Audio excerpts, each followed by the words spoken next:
Hello बच्चों, क्या हाल है। ऑर्गेनिक के परसेंटाइल बूस्टर सीरीज में हम लोग थोड़ा सा और आगे निकलते हैं। अब तक हम लोगों ने कुछ बेसिक चैप्टर्स, जो मेन चैप्टर्स थे, general organic chemistry, IUPAC, isomerism, hydrocarbons, alkyl aryl halides. अब एक और अगला चैप्टर जो कि फिर बड़ा इंपॉर्टेंट चैप्टर माना जाता है, and that is alcohol phenol ethers. Alcohol phenol ethers पर मैंने देखा है जेई मेंस पर लगातार सवाल भर भर के पूछे जाते हैं, और सवाल सीधे ही आते हैं, सवाल बहुत मुश्किल नहीं आते। बट फिर वही है कि ये कुछ लिंक हो सकता है एल्डिहाइड कीटोन्स के साथ या एसिड्स के साथ। तो ये चैप्टर स्पेसिफिकली इसी चैप्टर के बारे में बात करना समझदारी नहीं है। ये आप ऐसे मान के चलें कि पूरी ऑर्गेनिक केमिस्ट्री में जो पीछे की चीजें हैं वो सब आपस में आगे पीछे की चीजें सारी लिंक। तो इसमें कुछ पुरानी बातें भी आ सकती हैं, कुछ आगे की बातें भी आ सकती हैं। तो बेसिकली वैसे मजे की बात यह है कि ऑर्गेनिक बहुत एक छोटा दायरा है, जिसमें हमारा सिलेबस जो है वो बहुत छोटे दायरे में बनाया गया है। अल्कोहल फिनॉल ईथर्स के बाद एल्डिहाइड कीटोन्स का चैप्टर, एसिड अमीन्स का चैप्टर, और ये ऑलमोस्ट खत्म ही हो जाता है। तो जो बच्चे ऑर्गेनिक को बहुत अच्छी तरह से नहीं कर रहे हैं, या जिनको ऑर्गेनिक में थोड़ी सी दिक्कत है, मुझे उन लोगों से सिर्फ यही कहना है कि ये वो सब्जेक्ट है, ये वो पोर्शन है जिस पर आने वाले सवाल काफी हद तक चांसेस हैं कि वो सही ही होंगे, अगर आपने थोड़ी सी भी तैयारी कर ली। तो चलिए ठीक है, इसी बात से आगे स्टार्ट करते हैं। सबसे पहले अल्कोहल फिनॉल ईथर्स की बात करते हैं। इस अल्कोहल फिनॉल ईथर में सबसे पहले सवाल पर आते हैं। अच्छा सवाल बनाया गया है, बेसिक सवाल है लेकिन इंपॉर्टेंट है। इस पर बहुत बार सवाल के बारे में सवाल देखने को मिलते हैं। एडवांस लेवल पर भी दिखा है और मेंस लेवल पर भी दिखा है। इस सवाल में देखिए वो कहना ये चाह रहे हैं कि भाई मेरे पास फिनॉल, अगर मैं इस फिनॉल की रिएक्शन ब्रोमीन वाटर के साथ कराऊं या Br2CS2 के साथ कराऊं तो इससे क्या फर्क पड़ता है। तो देखिए ऐसा है, मैं इस सवाल का आंसर लिख दूंगा, लेकिन तुम भी इस सवाल के आंसर के बारे में जानते हो। मैं सबसे पहले इसके बारे में कुछ थोड़ा सा हल्का सा डिस्कशन करूंगा, और वो डिस्कशन ये है कि जब आपके पास फिनॉल होता है और अब आप फिनॉल की रिएक्शन Br2H2O के साथ कराते हैं, suppose this is my phenol, और अब आप इस साहब की रिएक्शन Br2H2O के साथ कराते हैं, तो जो समझ में आता है वो ये कि सबसे पहले तो जो फिनॉल है वो फिनॉल इस फॉर्म में नजर ही नहीं आता। क्यों? क्योंकि सर एक्वस मीडियम में फिनॉल आयनाइज कर जाता है और आयनाइज्ड फॉर्म में नजर आता है। यानी ये तो कंफर्म है सर, ये आदमी रिएक्शन में पार्टिसिपेट ना करके ये आदमी किस फॉर्म में कन्वर्ट हो गया है? ये आदमी कन्वर्ट हो गया है आपका फिनॉक्साइड। यानी सबसे पहले फिनॉल जो है वो फिनॉक्साइड के फॉर्म में नजर आता है। This is phenoxide ion.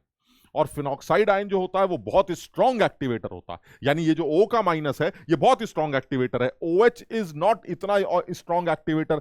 ये जो OH ग्रुप है, this is again an activator. ये एक एक्टिवेटर है जो रिंग की इलेक्ट्रॉन डेंसिटी को बढ़ाएगा।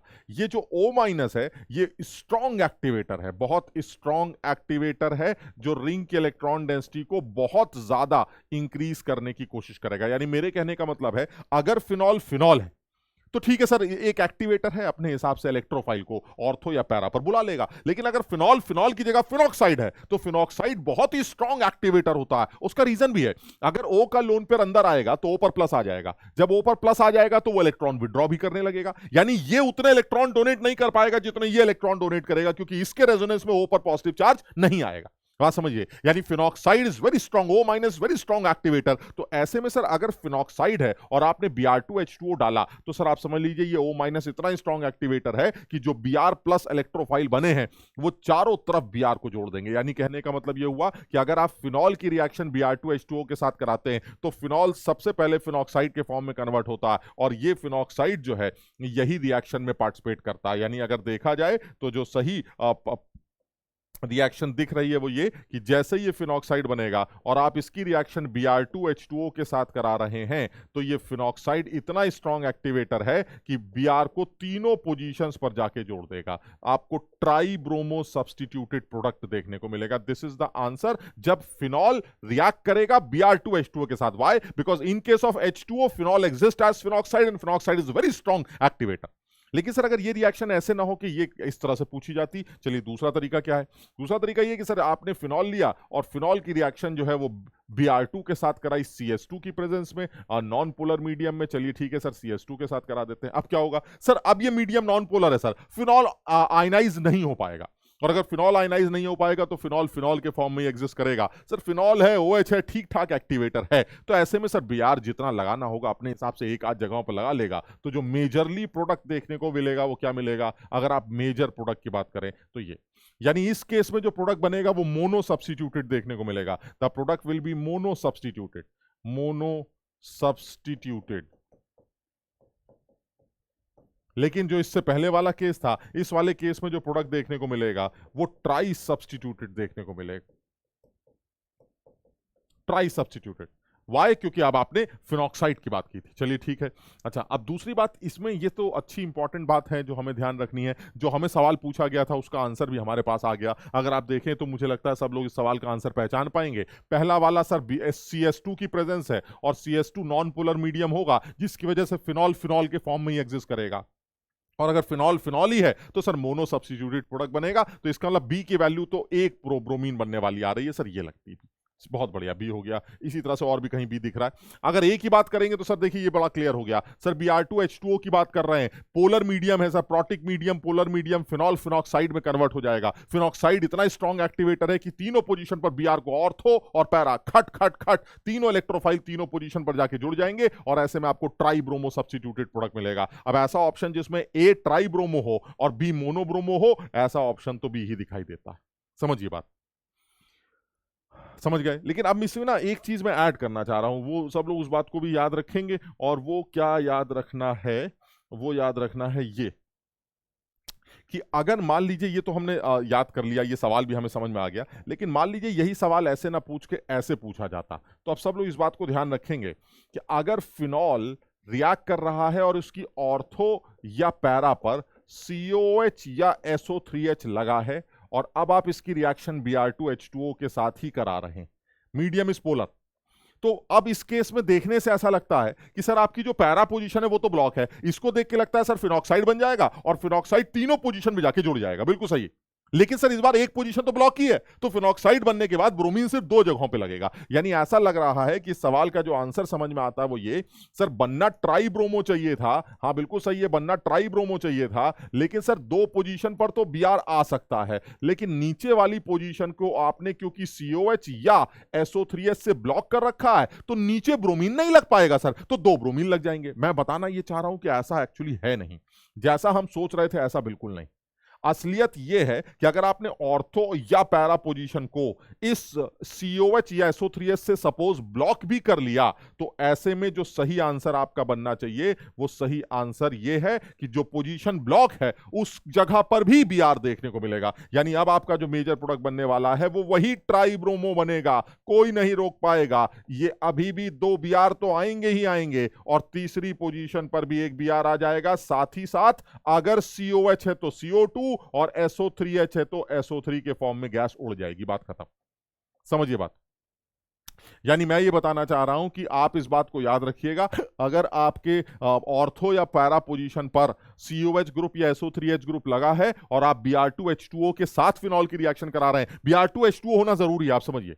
अगर आपने Br2CCl4 ले लिया होता या CS2 तो कोई फर्क नहीं पड़ता, तो जो ब्लॉक है वो ब्लॉक है, अपना जहां लगाना है दूसरी जगह लगा दो, बात खत्म। यानी कहने का मतलब ये हुआ कि अगर मान लीजिए यही रिएक्शन ऐसे ना करके ऐसे पूछ ली जाती, जिसमें वो कह रहा है कि भाई देखिए ऐसा है, हम फिर से फिनॉल लेके आएंगे और इस फिनॉल की पैरा पोजीशन को COH से ब्लॉक कर देंगे और उसके बाद आपसे कहेंगे कि बताइए Br2CS2 की रिएक्शन क्या, तो अब ये गलती मत करिएगा कि COH उड़ा दीजिएगा, क्योंकि सर अब ये COH नहीं उड़ेगा। उसका रीजन है हम उस डिटेल में नहीं जाना चाह रहे हैं और यहां पर ये OH आ जाएगा। और अब सर क्योंकि मोनो सब्स्टिट्यूटेड प्रोडक्ट बनाना है और आपका पैरा ऑलरेडी ब्लॉक है, तो अब आपका मेजर प्रोडक्ट कौन सा बनेगा? ऑर्थो वाला। बात खत्म। यानी ये जो आपने COH को उड़ाने या SO3H को उड़ाने वाली बात बोली है, ये सिर्फ तब दिखाई देगी जब आपकी ऑर्थो पैरा पर ये लोग लगे हो और रिएक्शन Br2H2O के साथ हो। यानी अगर पोलर मीडियम हुआ तो उस केस में सर फिनॉक्साइड बन जाएगा, फिनॉक्साइड के साथ ये COH भी CO- के फॉर्म में नजर आएगा, जो CO2 के फॉर्म में उड़ सकता, अभी नहीं उड़ेगा। बात समझ रहे हैं ना? तो आपको दो बातें याद करनी थी। पहली क्या याद रखनी थी? OH अगर फिनॉल की रिएक्शन Br2CS2 की प्रेजेंस में की जाती है तो मोनो सब्स्टिट्यूटेड प्रोडक्ट बनता है, क्योंकि फिनॉल का OH ही रहता है और OH इतना स्ट्रॉन्ग एक्टिवेटर नहीं है कि तीनों पोजीशंस पर जाके Br को जोड़ दे।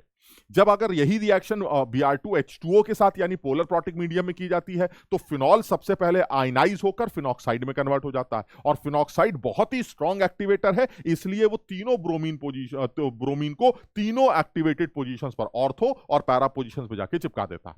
ये दो बातें हो गई। तीसरी बात क्या है, अगर आपकी ऑर्थो या पैरा पोजीशन COOH या SO3H से ब्लॉक है और आपकी रिएक्शन Br2H2O के साथ हो रही है तो वो ऑर्थो या पैरा पोजीशन पर लगा हुआ COH या SO3H CO2 या SO3 के फॉर्म में उड़ जाएगा और उस जगह पर भी जाके Br आ जाएगा।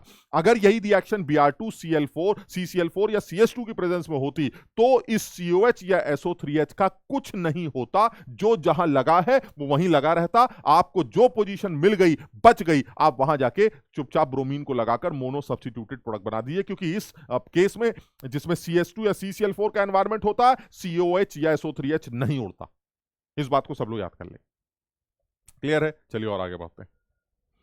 ये देखिए, ये भी सवाल पूछा गया सवाल है, among the following the total number of compound soluble in aqueous NaOH। अच्छा सवाल है, एक्वस NaOH में घुलता कौन है?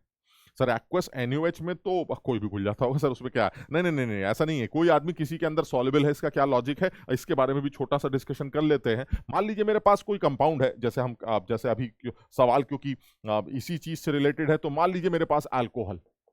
अब अगर वो कह रहा है कि अल्कोहल जो है वो एक्वस NaOH में डिसॉल्व कर जाएगा, तो मैंने कहा चलिए ठीक है, अगर आप कह रहे हैं तो मान लेते हैं कि डिसॉल्व कर जाएगा। अगर ये डिसॉल्व कर गया तो क्या होगा सर? अगर डिसॉल्व कर गया तो OH माइनस इस H को ले लेगा और H को लेके H2O बनाएगा, और क्योंकि ROH ने H को छोड़ दिया तो वो RO माइनस में कन्वर्ट हो जाएगा। सर जैसे ही RO माइनस बनेगा, RO माइनस वापस पानी में से H ले लेगा और ये रिएक्शन बैकवर्ड चलने लगेगी। यानी सर ये एक रिवर्सिबल रिएक्शन लगती है जिसमें OH माइनस H को पकड़ रहा है और RO माइनस H2O के H को पकड़ रहा है। यानी अगर ध्यान से देखा जाए तो ये मेरा एक एसिड है, इसका बिहेवियर एक एसिड की तरह है, और इस एसिड का ये मेरा कॉन्जुगेट बेस है। This is base of acid 1, that is base 1।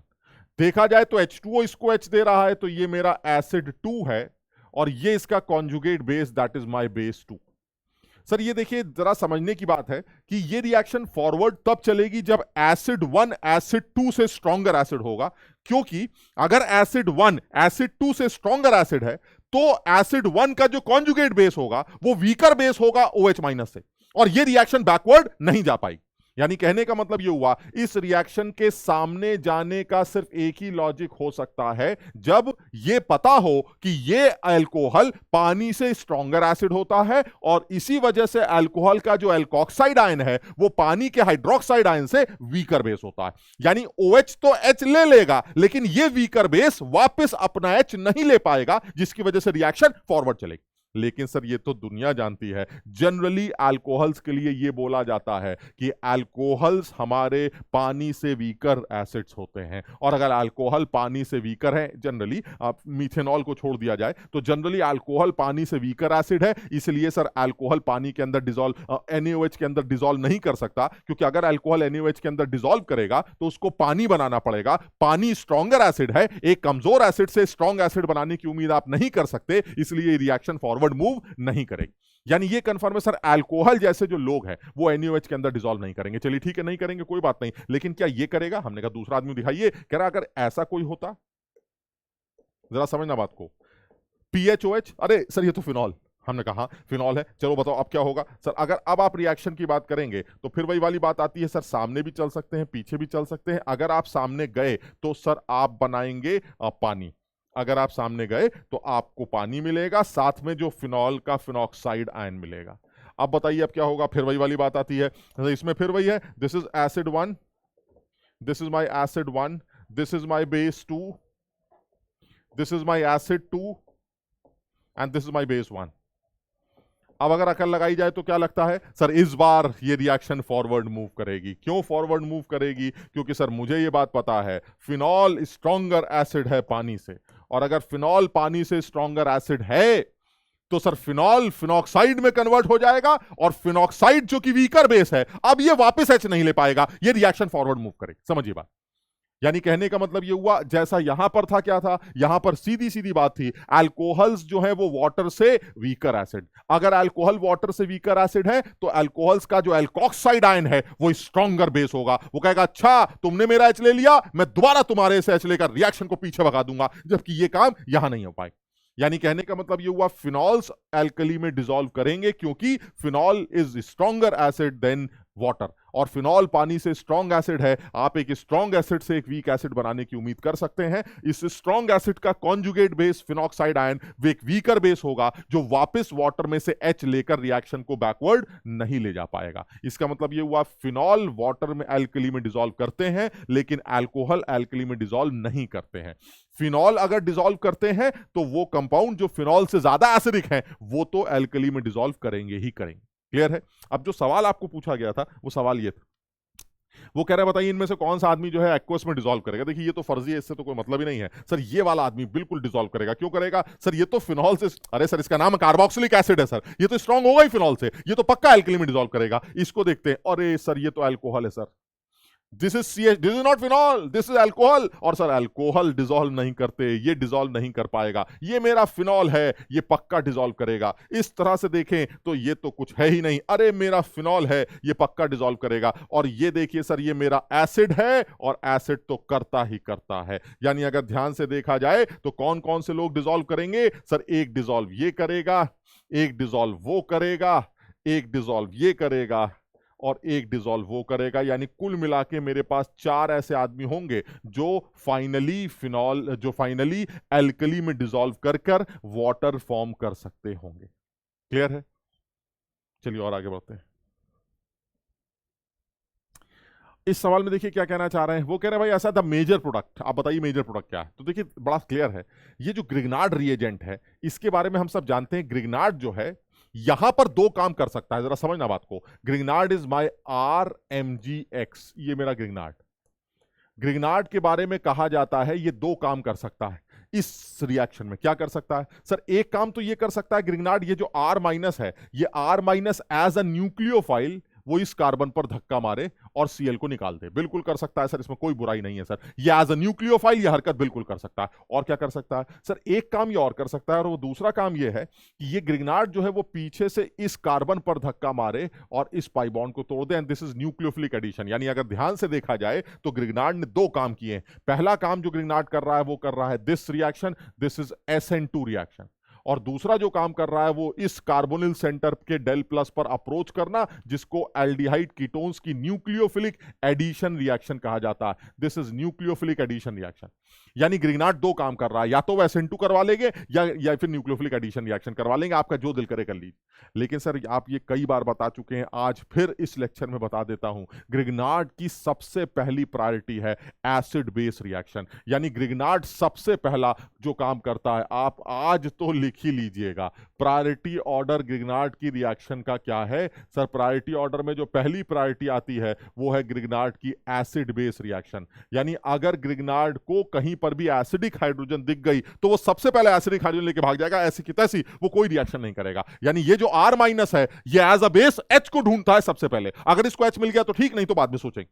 ठीक, अगर ना मिला, मिल गया तो ठीक है, ना मिला तो क्या होगा? सर दूसरी प्रायोरिटी इसकी न्यूक्लियोफिलिक एडिशन रिएक्शन की होती है on aldehydes and ketones, aldehydes and ketones. Sir aldehyde ketones के ऊपर ये न्यूक्लियोफिलिक एडिशन रिएक्शन कर सकता है। यानी ये R- एज अ न्यूक्लियोफाइल इस एल्डिहाइड कीटोन पर जुड़ सकता है sir, this is normal nucleophilic addition reaction. चलिए ठीक है। अगर ये ना कर पाया तो सर ये तीसरी बात सोचता है जिसको न्यूक्लियोफिलिक सब्स्टिट्यूशन कहते हैं on acids derivative, acids derivatives. यानी एसिड्स के डेरिवेटिव्स के ऊपर ये न्यूक्लियोफिलिक सब्स्टिट्यूशन रिएक्शंस कर सकता है। एसिड्स के डेरिवेटिव्स का अगर तुम्हें आइडिया हो, COCl, CONH2, COOR, ये सब एसिड्स के डेरिवेटिव हैं। तो न्यूक्लियोफाइल अटैक करता है कार्बोनिल सेंटर पर और लीविंग ग्रुप को धक्का मार के निकाल देता है। This is nucleophilic substitution. लेकिन किसके ऊपर? सर ये एसिड्स के डेरिवेटिव के ऊपर।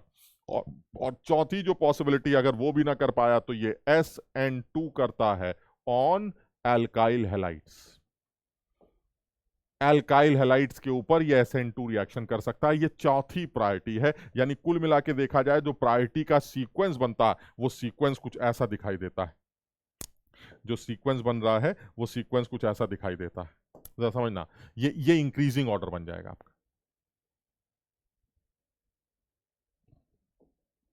ये increasing order, this is increasing order. आप समझिए बात, यानी सबसे ज्यादा चांसेस है acid base reaction, this is increasing order of priority. तो सर ठीक है सर, यहां पर देखिए क्या कर रहा है सर, ये ग्रिग्नार्ड है, सबसे पहले एसिडिक हाइड्रोजन ढूंढेगा। सर इस कंपाउंड में कोई भी एसिडिक हाइड्रोजन नहीं है, तो ठीक है सर, दूसरा काम न्यूक्लियोफिलिक एडिशन करेगा एल्डिहाइड कीटोन्स के साथ। अरे वाह सर, मिल गया एल्डिहाइड कीटोन, ये देखिए, अरे क्या मिला है ये सर, ये देखिए, ये एल्डिहाइड कीटोन आपको मिल गया है। और इस एल्डिहाइड कीटोन को अगर आप ध्यान से देखें तो ग्रिग्नार्ड यहां रिएक्ट कर सकता है। सर ये न्यूक्लियोफिलिक एडिशन रिएक्शन कर सकता है, तो रिएक्शन साइट यही है, यही रिएक्शन होगी। यानी अगर मैं सही से देखूं इस सवाल को तो अब मुझे ये बात समझ में आती है। अगर मैं ये सब हटा दूं तो प्रायोरिटी ऑर्डर के अकॉर्डिंगली मुझे जो समझ में आता है वो ये कि सर ग्रिग्नार्ड सबसे पहले न्यूक्लियोफिलिक एडिशन रिएक्शन करेगा, एज अ न्यूक्लियोफाइल ये यहां अटैक करेगा और ये पाई बॉन्ड टूट जाए। जैसे ये पाई बॉन्ड टूटेगा, इस O पर कौन सा चार्ज आएगा सर, नेगेटिव चार्ज आएगा। और जैसे ही इसके ऊपर नेगेटिव चार्ज आएगा वो पीछे से धक्का मार के सर Cl को लात मार के निकाल देगा, खेल ही खत्म हो जाएगा। सर इस कार्बन पर ध्यान से देखें तो इस कार्बन पर 2 CH3 होंगे, एक ये और एक ग्रिग्नार्ड वाला, और कार्बन से 1 2 3 ऑक्सीजन और ये 5, यानी कुल मिला के कितने बॉन्ड्स की चेन बनेगी, रिंग बनेगी, 1 2 3 4 5। सर उस 5 में ऑक्सीजन भी शामिल होगा और एक कार्बन पर 2 CH3 लगे होंगे। मुझे बिल्कुल साफ ऑप्शन दिखाई देता है, तो ऑप्शन इज डी। समझिए जरा, यानी ग्रिग्नार्ड ने न्यूक्लियोफिलिक एडिशन रिएक्शन को प्रेफर किया है। क्यों? क्योंकि सर वही इसकी प्रायोरिटी में सबसे ऊपर आ रहा था, क्योंकि एसिड बेस रिएक्शन नहीं कर रहा था। इसका मतलब ये हुआ सर, जैसे ही न्यूक्लियोफाइल की तरह आर ने अटैक किया या CH3 ने अटैक किया, फौरन के फौरन इस O पर माइनस आया और इस O माइनस ने पीछे से धक्का मार के न्यूक्लियोफिलिक सब्स्टिट्यूशन किया और Cl को लात मार के निकाल दिया। फाइनल आंसर ये बनेगा और एक अच्छा सवाल बनाया गया। क्लियर है? चलिए और आगे बढ़ते हैं।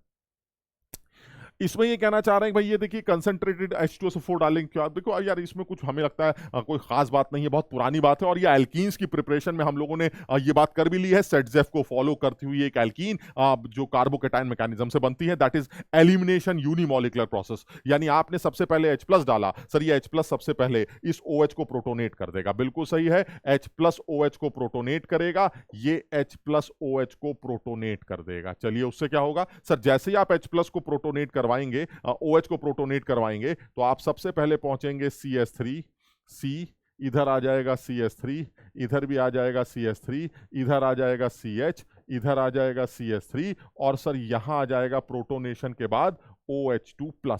सर जैसे ही OH2+ बनेगा, आप इतने तो समझदार हैं ही कि सर यहां से पानी को बाहर निकाल दीजिएगा और एक कार्बोकेटाइन बनाइएगा। जैसे ही ये कार्बोकेटाइन बनेगा, वो कहेगा अरे काश मैं बगल में चला जाता तो मजा आ जाता, इतने सारे कार्बन, ये वो बकवास हाइपर कॉन्जुगेशन, मजा आ जाएगा। ये फौरन CH3 की शिफ्ट करेगा and this is methyl shifting. और जैसे ही मिथाइल शिफ्टिंग होगी सर, कार्बोकेटाइन आपका रीअरेंज कर जाएगा, और रीअरेंजमेंट के बाद जो आपका कार्बोकेटाइन नजर आएगा, वो कार्बोकेटाइन कुछ ऐसा बनेगा जिसमें ये CH3 होगा, इधर C होगा, इधर प्लस होगा, इधर CH3 होगा, इस C पर एक CH3 होगा और एक और CH3 होगा। सर उसके बाद तो दुनिया जानती है सर, HSO4- दोबारा H+ को खींचकर एक एल्कीन बनाने की कोशिश करेगा, जो एक खूबसूरत एल्कीन होगी, जो देखने से कुछ ऐसी दिखाई देगी, जो बहुत आसान सी रिएक्शन लगती है। और इसका आंसर बहुत आसान सा दिखाई देता है, ए। समझिए, यानी ये नॉर्मल एलिमिनेशन प्रोसेस है, जिसको आप E1 मैकेनिज्म का नाम दे सकते हैं। This is elimination unimolecular reaction, जो अल्कोहल्स के डिहाइड्रेशन की रिएक्शन हो सकती है, और इस डिहाइड्रेशन से सेटजेफ को फॉलो करती हुई एक एल्कीन बनाई जा सकती है। हालांकि आप समझे, ये एल्कीन इधर की तरफ भी बन सकती थी, बट मेजरली जो प्रोडक्ट बनेगा वो इधर बनेगा, because this is more substituted alkenes. According to Saytzeff, alkene वही बनाया करिए जो ज्यादा घिरी हुई हो, किससे? एल्काइल ग्रुप से, क्योंकि जो एल्कीन्स एल्काइल ग्रुप से घिरती हैं उनका हाइपर कॉन्जुगेशन बढ़ जाता है, और एल्कीन्स की स्टेबिलिटी में हाइपर कॉन्जुगेशन का बहुत बड़ा हाथ होता है, इसमें कोई शक नहीं। क्लियर? चलिए और आगे बढ़िए। इसमें क्या कहना चाह रहे हैं? इसमें कह रहे हैं भाई K2CO3 लेंगे, बड़ा आसान है सर। K2CO3 मैं समझ नहीं पाता हूं, ये K2CO3 क्या करता है सर? आज तक हमारी ऑर्गेनिक रिएक्शन में K2CO3 का तो कोई काम नहीं आया। बनता जरूर होगा सर, कहीं हॉफमैन ब्रोमाइड डिग्रेडेशन मेथड में बन गया, कहीं कुछ बन गया, लेकिन सर ये करता क्या? करता K2CO3 को अगर आप ध्यान से देखें तो दिस इज कार्बोनेट, और कार्बोनेट आयन हल्के से वाटर में हाइड्रोलाइज होकर OH- रिलीज कर सकता है। आप समझिएगा बात। यानी कहने का मतलब ये हुआ कार्बोनेट आयन या K2CO3 अगर आपको दिख जाए तो आप समझिएगा कि ये पक्का आपको इनडायरेक्टली OH माइनस दिया गया है, यानी आपको बेसिक एनवायरनमेंट दिया गया। यानी कहने का मतलब ये हुआ ये जो आपको K2CO3 दिया गया है ये आपको बेसिकली बेसिक एनवायरनमेंट दिया गया है। आप इसको समझिएगा और इसको याद रखिए। यानी इनडायरेक्टली अगर आप समझें तो दिस इज बेस, और बेस के बारे में दुनिया जानती है। बेस का काम सबसे पहले सर एसिडिक हाइड्रोजन को हटाने का है, और इससे अच्छी एसिडिक हाइड्रोजन इस बेचारे को कहां मिलेगी सर? ये OH यहां से हटा देगा, इस O पर माइनस आ जाएगा, और ये O का माइनस खटाक से धक्का मारकर Br को लात मार के निकाल देगा। SN2 मैकेनिज्म फॉलो करेंगे और इस O से लग जाएगा ये अजीब सा आदमी जिसकी शक्ल दिखाई देगी कुछ अजीब सी, और वो शायद कुछ ऐसा होगा, समझिएगा।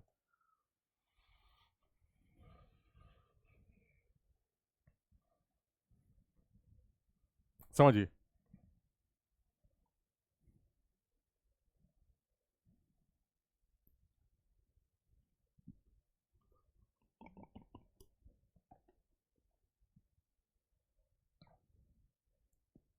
चलिए और आगे चलते हैं। ये बड़ा अच्छा सवाल है, आसान सवाल है। ईथर्स के बिल्कुल समझ लीजिए, अगर अल्कोहल फिनॉल ईथर पर कोई सवाल आता है तो आप समझ लीजिएगा वो ये ईथर का HX के साथ रिएक्शन ही का सवाल होगा। बहुत ज्यादा चांसेस हैं, बहुत कॉमन बहुत इंपॉर्टेंट सवाल होते हैं। यानी अगर आप ये ईथर ले लें और इसकी रिएक्शन HBr के साथ कराएं तो क्या बनेगा? बड़ा आसान है सर। पहला स्टेप तो प्रोटोनेशन का होगा, तो O प्रोटोनेट कर दे। जैसे ही आप O को प्रोटोनेट करेंगे, अब आपके पास ऑप्शन क्या है सर? मेरे पास एक ही ऑप्शन बचता है, ये कार्बोकैटायन मैकेनिज्म SN1 तो नहीं चल सकता। क्यों? क्योंकि सर SN1 करने के लिए या तो आप राइट वाला बॉन्ड तोड़ेंगे या लेफ्ट वाला तोड़ेंगे। सर मुझे पागल कुत्ते ने नहीं काटा, मैं लेफ्ट वाला बॉन्ड बिल्कुल नहीं तोड़ूंगा, क्योंकि सर लेफ्ट वाला जो बॉन्ड है सर वो बेंजीन के ऊपर आने वाला प्लस बना देगा, और बेंजीन के ऊपर आने वाला प्लस फर्जी होता है क्योंकि वो विनाइलिक कैटायन है। sp2 कार्बन पर प्लस, कैसी बातें कर रहे हैं सर? बर्बाद हो जाए। ठीक है।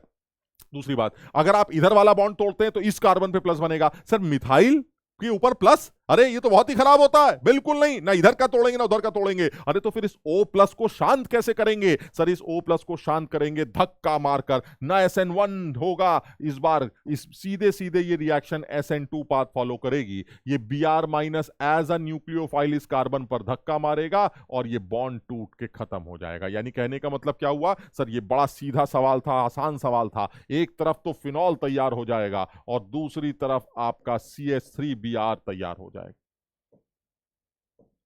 फिनॉल फर्दर HBr के साथ रिएक्ट किसी भी मैकेनिज्म से नहीं करेगा।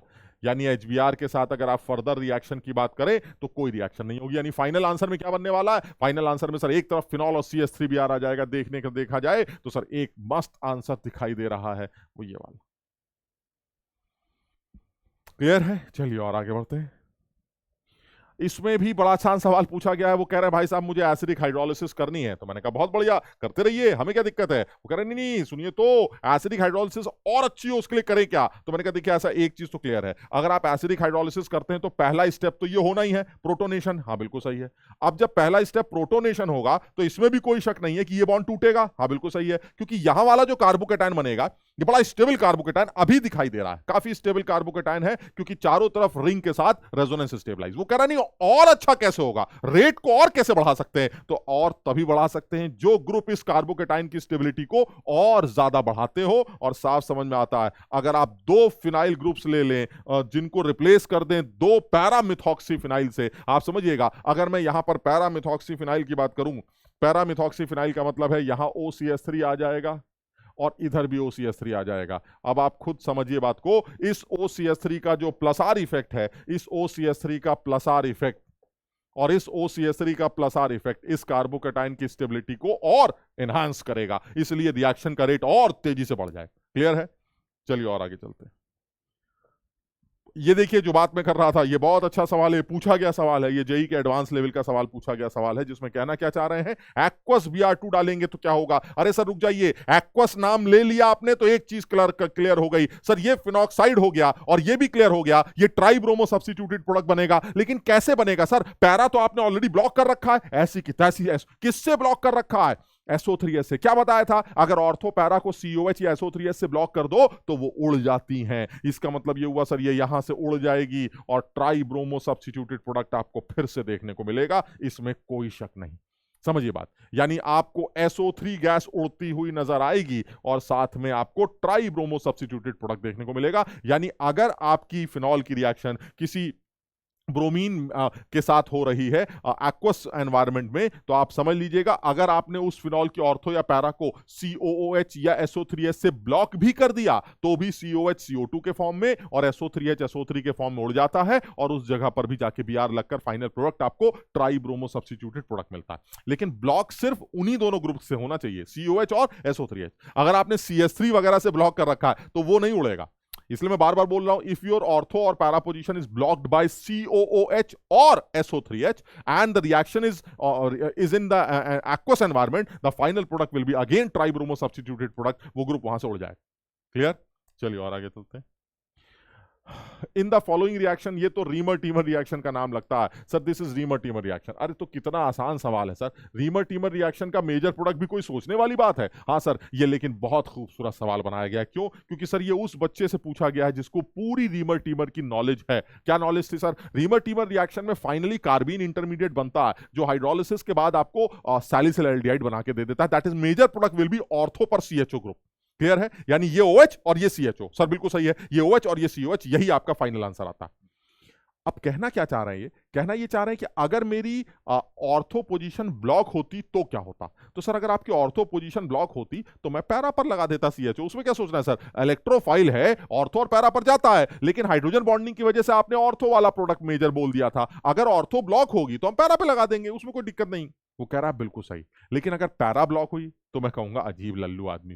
पैरा ब्लॉक हुई तो ऑर्थो पर तो बनाना ही था, ऑर्थो पे ही तो बनाएंगे, उसमें क्या दिक्कत है? वो कह रहा है यही तो बताना चाह रहा है कि अगर आपकी पैरा पोजीशन ब्लॉक हुई तो ऑर्थो वाला प्रोडक्ट तो मेजर बनेगा ही बनेगा, बनना ही था। साथ में एक बाई प्रोडक्ट और बनेगा जो कम अमाउंट में बनेगा, जिसको साइक्लोहेक्साडाइनोन कहा जाता। यानी मैं तुम्हें यहां पर एक बात ऐड करके बताना चाह रहा हूं कि अगर मेरा फिनॉल रीमर टीमन रिएक्शन में इन्वॉल्व हो रहा हो, एक ऐसा फिनॉल, ये मान लीजिए हमारा OH, और आपने इसकी पैरा पोजीशन को ब्लॉक कर दिया। अब ऐसे में अगर आप CHCl3 KOH के साथ रिएक्शन करते हैं तो जो पहला स्टेप समझ में आता है वो यही समझ में आता है कि सर देखिए इसमें कोई शक नहीं है, हमें तो ऑर्थो वाला वैसे भी बनाना ही था, तो सब कुछ करने कराने के बाद आपका यही तो आंसर आएगा मेजर। इसमें क्या सोचना है सर? ये आंसर आ जाएगा, ऑर्थो हाइड्रोजन बॉन्डिंग ये वो ड्रामेबाजी सब सही है सर, ये लीजिए खत्म हो गया।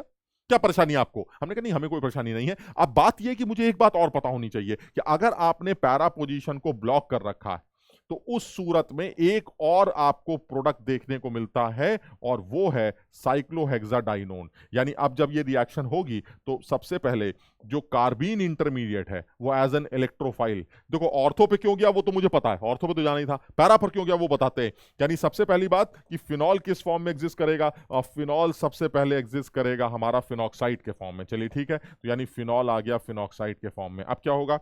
O- अंदर, डबल बाहर, और ये कार्बीन को मिल जाएंगे इलेक्ट्रॉन्स। तो जो सबसे पहला स्टेप बनेगा वो क्या बनेगा? ये बनेगा आपका स्टेप, जिसमें यहां तो कार्बीन जुड़ जाएगा Cl2 और यहां आपका CH3। इसके बाद क्या होगा सर? इसके बाद हाइड्रोलिसिस हो जाएगी, खेल खत्म हो जाएगा, ये आ जाएगा CCl3 Cl2 माइनस। उसके बाद सर आपने इसको प्रोटोनेट किया और प्रोटोनेट करके आपका फाइनल प्रोडक्ट ये बन गया, ये डबल बॉन्ड हो, this is CH3 and this is CHCl2। बस बात खत्म। ऐसे कैसे बात खत्म सर? यहां पर भी तो दो Cl हैं, आप दोनों Cl को OH से रिप्लेस करवाकर यहां डबल बॉन्ड हो क्यों नहीं बनाते जैसे आप यहां बनाया करते?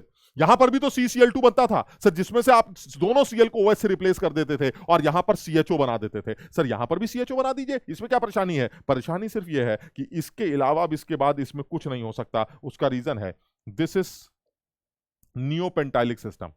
ये एक नियोपेंटाइलिक सिस्टम, आप देख रहे हैं नियोपेंटेन सुना है आपने, दिस इज नियोपेंटेन। सर ये एक नियोपेंटाइलिक सिस्टम है और नियोपेंटाइलिक सिस्टम की हाइड्रोलिसिस क्राउडिंग की वजह से बहुत मुश्किल होती है। यानी अगर आप ये सोच रहे हैं कि इन दोनों Cl को OH रिप्लेस करने आएगा, बिल्कुल नहीं आएगा सर। इस नियोपेंटाइलिक सिस्टम की हाइड्रोलिसिस नहीं होगी, नियोपेंटाइलिक सिस्टम की हाइड्रोलिसिस बिल्कुल नहीं होगी और यही आपको एक माइनर प्रोडक्ट दिखाई देने वाला है। यानी मैं ये बताना चाह रहा हूं कि आपका जो फाइनल प्रोडक्ट बनता है वो मेजर प्रोडक्ट तो वही बनता है जो बनना चाहिए था। इसमें क्या सोच है सर? ये यही बनता है, इसमें क्या सोचना है? लेकिन साथ में साइक्लोहेक्साडाइनोन जैसा एक प्रोडक्ट देखने को मिलता है जो कि एक माइनर प्रोडक्ट होता है और इसकी हाइड्रोलिसिस इसलिए नहीं हो पाती क्योंकि नियोपेंटाइलिक सिस्टम की हाइड्रोलिसिस हो पाना बहुत मुश्किल। क्राउडिंग की वजह से। क्लियर है? तो अगर मान लीजिए मुझको कहता है कि इसका आंसर क्या लिखा जाएगा, तो ये PQRS में जो मेजर प्रोडक्ट होगा वो एस होगा, इसमें कोई शक नहीं है, लेकिन एक माइनर प्रोडक्ट होना चाहिए जिसको आप क्यू कहते हैं, दैट इज साइक्लोहेक्साडाइनोन। तो मुझे लगता है बी और सी, बी और डी, ये दोनों ऑप्शन होने चाहिए। क्लियर है? चलिए और आगे बढ़ते हैं। बहुत ही खूबसूरत सवाल जो है ये मेंस लेवल पर पूछा गया था। हैरानी की बात है कि मेंस वाले भी इतना सोचने पर मजबूर करते हैं बच्चों को। अच्छा सवाल बनाया गया था जिसमें ये कहना चाह रहे हैं कि अगर आपने H+ डाला तो क्या होगा। हमने कहा तो दुनिया जानती, अगर मैंने H+ डाला तो प्रोटोनेशन होगा। सर आपने H+ डाला और ये फटाफट प्रोटोनेट कर गया, यानी जो पहला स्टेप समझ में आया वो ये आया कि H+ ने इसको प्रोटोनेट करके बाहर निकाल दिया और एक कार्बोकैटायन तैयार हो गया। बिल्कुल सही। अब क्या होगा सर, ये जो कार्बोकैटायन है ये एक इलेक्ट्रोफाइल, बिल्कुल सही है। इस कार्बोकैटायन का जो बिहेवियर है ये एक इलेक्ट्रोफाइल है, ये इलेक्ट्रॉन लविंग स्पीशीज है, इसके पास इलेक्ट्रॉन्स को एकोमोडेट करने की जगह भी है। Sir this is an electrophile. तो क्या करें सर, ये इलेक्ट्रोफाइल और ये डबल बॉन्ड सिस्टम। हमने कहा तो सर इलेक्ट्रोफाइल क्या करता है, sir electrophile electromeric effect create करता है जिसकी वजह से कार्बोकैटायन बनता है। सर हमने पढ़ा था एल्कीन्स की रिएक्शन में, हम इधर जाएंगे प्लस उधर बनेगा, इलेक्ट्रोफाइल उधर जाएगा तो प्लस इधर बनेगा। सर इसका मतलब ये हुआ ये इलेक्ट्रोफाइल इस कार्बन पर अप्रोच करेगा, या तो इस कार्बन से इलेक्ट्रॉन मांगेगा या इससे मांगेगा। हम जानते हैं सर ये बाहर वाले कार्बन से इलेक्ट्रॉन मांगेगा, इलेक्ट्रॉन्स बाहर की तरफ आएंगे इलेक्ट्रोमेरिक इफेक्ट की वजह से और वो इस कार्बोकैटायन को मिल जाएंगे। बताओ समझे बात को? ऐसा पूरा करने से सर हुआ ये कि इधर तो आ गया पॉजिटिव चार्ज और ये रिंग बन गई आपकी 1 2 3 4 5 और ये 6। सर ये रिंग बन गई आपकी 6 मेंबर्ड। यानी एक चीज समझ में आती है, इस 6 मेंबर्ड रिंग को ध्यान से देखा जाए तो इस 6 मेंबर्ड रिंग में साथ ही साथ आपको पीछे की तरफ ये 2 CH3 ग्रुप ऐसे लटके हुए दिखाई देंगे। तो एक 6 मेंबर्ड रिंग बन गई, इस 6 मेंबर रिंग पर ये ऐसे करके रिंग बन गई और यहां पर आ गया आपका पॉजिटिव चार्ज। बिल्कुल सही है। और क्या होगा सर, जिस कार्बन से आपने इसको जोड़ा है उस कार्बन के बगल वाले कार्बन से कितना दूर होगा, उस कार्बन से बगल वाले कार्बन पर अगर आप ध्यान से देखें तो एक CH3 ग्रुप लगा है जो कि बिल्कुल कितनी दूर होगा, इस कार्बन से अगर देखें तो इस कार्बन से ये वाला CH3 group 1 carbon 2 carbon 3 carbon, यानी कि ये आपका CH3 ग्रुप है सर। ये आपका फाइनल प्रोडक्ट बनेगा। बस ये है कि सर क्योंकि एक्वस डाइल्यूट H2SO4 है तो इस पॉजिटिव चार्ज पर फर्दर OH जाके जुड़ जाएगा और मुझे लगता है कि अगर आप इसका फाइनल प्रोडक्ट देखें, और इसमें एक डबल बॉन्ड भी बचा हुआ था, डबल बॉन्ड कौन सा होगा, ये वाला। अगर आप इसका फाइनल प्रोडक्ट देखें तो फाइनल प्रोडक्ट आपको क्या दिखाई देगा, फाइनल प्रोडक्ट में आपको ये CH3 आ जाएगा और यहां OH आ जाएगा। ये आपका फाइनल प्रोडक्ट होगा। मुझे लगता है आंसर जो है वो C होना चाहिए। समझिए, बहुत अच्छा सवाल।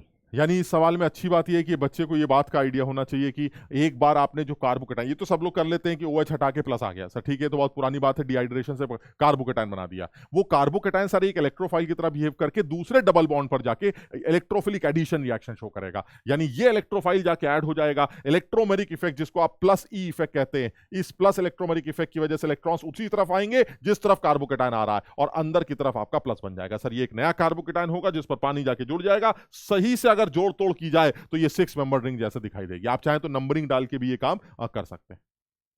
समझिए, ठीक है। ये चलिए और आगे बढ़ते हैं। ये सवाल भी अच्छा सवाल है, ये भी पूछा गया सवाल है जिसमें ये जानना चाह रहे हैं कि एनेंशियोमेरिकली प्योर आपका ये प्रोडक्ट बनता है। अच्छा, ये जो प्रोडक्ट बन रहा है ये किस किस से बन रहा है? अगर मैं इसको बैक ट्रेस करूं तो क्या होगा सर, देखिए NaN3 आया है तो इसका मतलब इससे पहले आई रहा होगा। आप समझिए जरा बात को, यानी मुझे एक्स के बारे में निकालना है तो मैं बैक ट्रेस कर रहा हूं, यानी ये रिएक्शन होते वक्त कुछ ऐसा हुआ होगा सर, इससे पहले जो है आपने N3 माइनस ने किसी को रिप्लेस किया होगा, ठीक है। तो इससे पहले क्या रहा होगा, इससे पहले कुछ सिचुएशन ऐसी रही होगी जिसमें यहां तो सर मैं कुछ कर नहीं रहा हूं तो इसको तो आप कुछ छेड़िएगा ही नहीं, ये तो ऐसे का ऐसा ही है। चलिए ठीक है, इधर क्या रहा होगा सर, इधर एक ऐसा कंपाउंड रहा होगा जिसको आपने जिसको N3 माइनस ने रिप्लेस किया होगा, और N3 माइनस से ये रिप्लेसिंग जो आप कर रहे हैं इस आदमी की प्रेजेंस में, जिसको DMF कहते हैं, डाई मिथाइल फॉर्मामाइड। सर ये जो DMF है हमारा, ये पोलर एप्रोटिक सॉल्वेंट है, दिस इज पोलर एप्रोटिक। और पोलर एप्रोटिक सॉल्वेंट वैसे काफी हद तक जो है वो कोशिश करते हैं कि SN2 रिएक्शन चले। तो इसका मतलब ये हुआ सर, ये जो N3 माइनस है इसने SN2 रिएक्शन करी होगी और एक लगे हुए ग्रुप को रिप्लेस किया होगा। अब वो लगा हुआ आदमी कौन होगा सर, वो Na रहा होगा। देखिए, यानी आई रहा होगा, यहां से आई आया होगा, उस आई को N3 माइनस ने रिप्लेस किया होगा SN2 से। तो इसका मतलब सर इन्वर्जन हुआ होगा, इसकी वजह से N3 पीछे है, तो इसका मतलब जो आई रहा होगा वो आगे की तरफ रहा होगा। जरा समझना मेरी बात को, मैं क्या कह रहा हूं। अब आप इसको उल्टा समझेंगे तो आपको समझ में आएगा। अब अगर मैं इसकी रिएक्शन N3 माइनस के साथ कराऊं तो बताइए क्या होगा सर। ये देखिए ये SN2 पाथ, N3 माइनस के साथ अगर आप इसकी रिएक्शन कराते हैं तो ये आई N3 माइनस धक्का मार के आई को रिप्लेस कर देगा and that is inverted product. देखिए ये बाहर था वो अंदर हो गया। और आगे बढ़ते हैं सर, ये जो है ये आई कहां से आया होगा, ये आई कहां से आया होगा, इस आई को ने बीआर को रिप्लेस किया होगा। और सर हमें ये पता है कि आई से पहले जो बीआर रहा होगा, आई बीआर को रिप्लेस करता है SN2 मैकेनिज्म से, that is this is NaI acetone. तुम्हें याद होगा ये फिंकलस्टीन रिएक्शन है सर। यहां पर भी मैकेनिज्म कौन सी चली होगी, SN2। यानी जो बीआर रहा होगा वो बीआर हमारा अगर ये अंदर बाहर है तो बीआर हमारा अंदर रहा होगा। तो इसका मतलब ये हुआ सर ये बीआर हमारा अंदर की तरफ रहा होगा। चलिए ये भी ठीक है। बीआर अगर आपका अंदर, इधर तो देखिए आपने कुछ किया नहीं, तो यहां तो ऐसे का ऐसा ही है। और यहां आपका बीआर रहा होगा जिसको फिंकलस्टीन रिएक्शन से NaI एसीटोन ने आई की ने इसको रिप्लेस किया होगा, सब्स्टिट्यूट किया होगा। चलिए ठीक, यानी ये रिएक्शन भी SN2 हो गई। अब ये बीआर कहां से आया होगा सर, बीआर आया होगा PbR3 से। और हमें पता है PbR3 एक हेलोजिनेटिंग रिएजेंट है जो अल्कोहल्स को बीआर से रिप्लेस कर देता है, यानी अल्कोहल के OH ग्रुप को बीआर से रिप्लेस करता है। और ये रिएक्शन भी SN2 पाथ ही होती है सर। ये तीनों रिएक्शंस SN2 हैं। इसका मतलब सर इससे पहले OH रहा होगा जिसने PbR3 के साथ SN2 रिएक्शन की होगी। और इस SN2 में हमारा अगर बीआर अंदर है तो हमारा OH बाहर की तरफ रहा होगा। ये तो बाहर था ही, मुझे इससे मतलब नहीं है। और ये जो OH है सर ये भी बाहर की तरफ ही रहा होगा। यानी जो सही आंसर दिखाई देता वो ये दिखाई देता। आप समझिए। अब इसको बैक ट्रेस करके देखिए, यानी इस आदमी पर अगर आपने PbR3 डाला तो क्या होगा सर, PbR3 SN2 रिएक्शन करता है, OH को बीआर से रिप्लेस कर देगा, बीआर लेकिन अंदर की तरफ चला जाएगा। NaI एसीटोन क्या करता है सर, ये फिंकलस्टीन रिएक्शन है, हैलाइड एक्सचेंज के नाम से जानी जाती है सर। बीआर हट जाएगा, आई आ जाएगा, लेकिन ये भी SN2 है तो अगर बीआर अंदर है तो आई बाहर आ जाएगा। सर देखिए आई बाहर आ गया। NaN3 क्या करता है सर, NaN3 N3 माइनस देता है जो कि सब्स्टिट्यूशन रिएक्शन करेगा DMF की प्रेजेंस में। सर ये भी SN2 मैकेनिज्म होगी, आई को रिप्लेस कर देंगे, आई अगर बाहर है तो N3 अंदर आ जाएगा। ये देखिए N3 अंदर आ गया, मस्त हो गया सर। यही मेरा आंसर बनेगा और बहुत खूबसूरत सवाल माना जाए। क्लियर है, चलिए और आगे बढ़ते हैं। देखिए ये तो बड़ा आसान सवाल है, वही ईथर की HX के साथ रिएक्शन, ये तो दिखेंगे ही दिखेंगे। आप समझिए, इसमें सोचना ही नहीं। जिस बच्चे को थोड़ा सा भी डर हो और उसको ऐसा लगता है ऑर्गेनिक केमिस्ट्री में अल्कोहल फिनॉल ईथर में हम क्या करें, तो मैं बता रहा हूं बिना सोचे सबसे पहले दो बातें कर डालो। एक, अल्कोहल फिनॉल ईथर में ईथर्स की प्रिपरेशन जो कि विलियमसन सिंथेसिस से की जाती है, और दूसरा ईथर की रिएक्शन जो HX के साथ की जाती है। अगर ये दो चीजें तुमने अल्कोहल फिनॉल ईथर में पढ़ ली तो आप समझ लीजिएगा 90% चांस है कि सवाल कर डालो। समझो बात को, लेकिन पढ़ना सब कुछ पड़ेगा, ठीक। बहरहाल तो अब ये यहाँ पर क्या कह रहे हैं कि HI के साथ रिएक्शन कराते हैं तो बड़ा आसान है सर, प्रोटोनेशन होगा, यहाँ O पर प्लस आ जाएगा। अब जैसे ही प्रोटोनेशन होगा O पे प्लस आएगा सर, वो यहाँ से इलेक्ट्रॉन्स खींच लेगा तो यहाँ प्लस आ जाएगा। बिल्कुल सही है। This plus is resonance stabilize, hyper conjugation से स्टेबलाइज सर, बहुत बढ़िया। और इस प्लस पे जाके आई जुड़ जाएगा। तो सर ये तो बहुत ही आसान सवाल है, अंदर आई आ जाएगा, बाहर OH आ जाएगा। सोचना क्या है, ये तो बहुत ही फर्जी सवाल है सर, इसमें तो कुछ करना ही नहीं। क्लियर।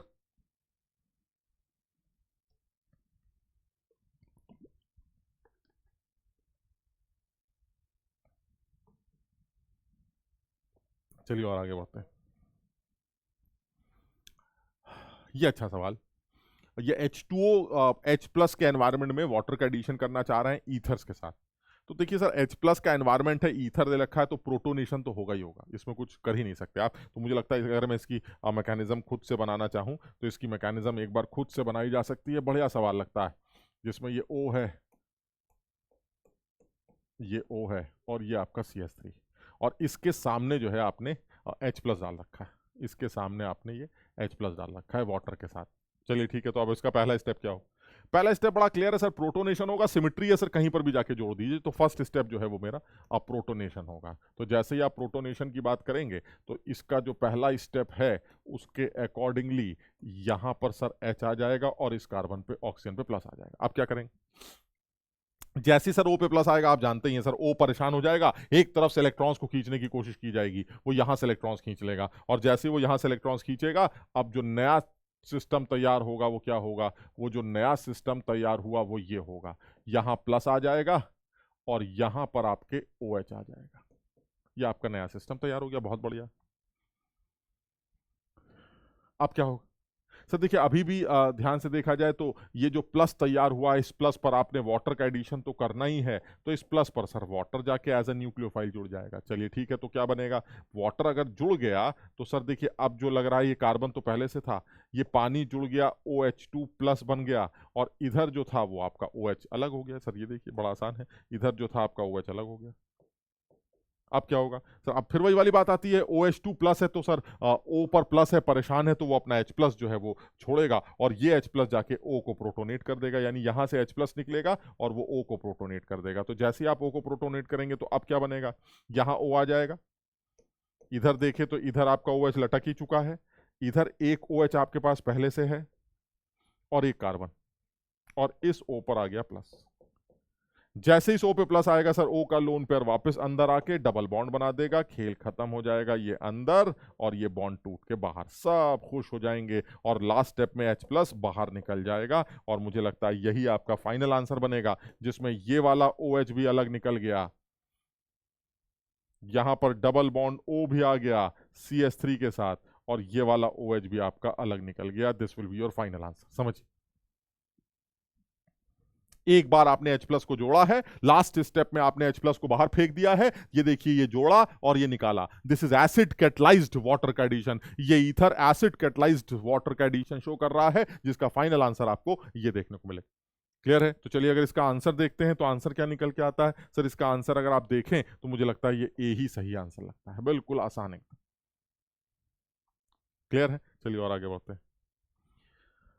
अब ये जो रिएक्शन है, इस रिएक्शन को पिनाकोल पिनाकोलोन के नाम से जाना जाता है। This is pinacol pinacolone rearrangement, pinacol pinacolone rearrangement.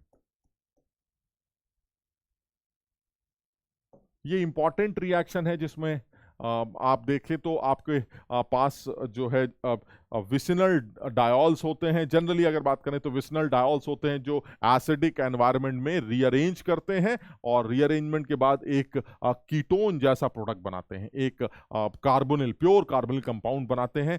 Mechanism लेकिन बहुत सिंपल है। जब आप प्रोटोनेशन करते हैं सबसे पहले तो आपके पास दो ऑप्शन होते हैं। अगर आप ध्यान से देख पा रहे हो तो आपको समझ में आएगा कि मेरे पास दो ऑप्शन है, या तो ये वाला OH प्रोटोनेट होगा या ये वाला ऑक्सीजन प्रोटोनेट होगा। अब इन दोनों में से किसको प्रोटोनेट करेंगे ये आपको डिसाइड करना है। मेरी अकल ये कहती है कि मैं अंदर वाले OH को प्रोटोनेट नहीं करना चाहता, क्योंकि अगर अंदर वाला OH प्रोटोनेट होगा तो OH के प्रोटोनेशन के बाद जब आप वाटर को बाहर निकालेंगे तो 4 मेंबर्ड रिंग के ऊपर प्लस आएगा जो कि स्टेबल नहीं होगा, स्ट्रेन रिंग।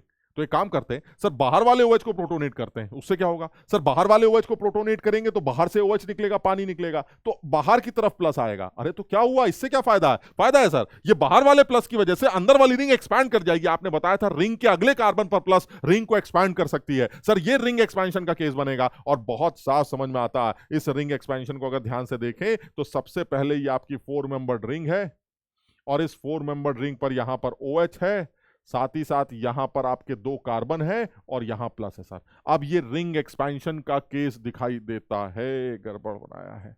अब ये रिंग एक्सपेंशन का केस दिखाई देता है, और रिंग एक्सपेंशन का केस ये क्या हुआ है भाई, ये रिंग एक्सपेंशन का केस दिखाई देता है, जिसको अगर ध्यान से देखें, अब इस सवाल को फिर से बना लेते हैं।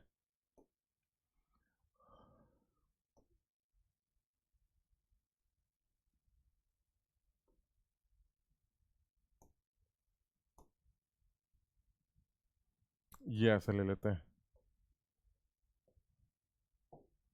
ये हमारा 4 मेंबर रिंग था, यहां पर एक OH था, यहां पर भी एक OH था, ये कुछ ऐसा था, और आपने इसके अंदर H प्लस डाला था। तो पहला स्टेप तो बड़ा क्लियर है सर, पहले स्टेप में तो पानी निकल जाएगा, तो चलिए इसको पानी निकाल देते हैं। ये वाटर यहाँ से बाहर निकल गया, ये कार्बोकेटायन बन गया।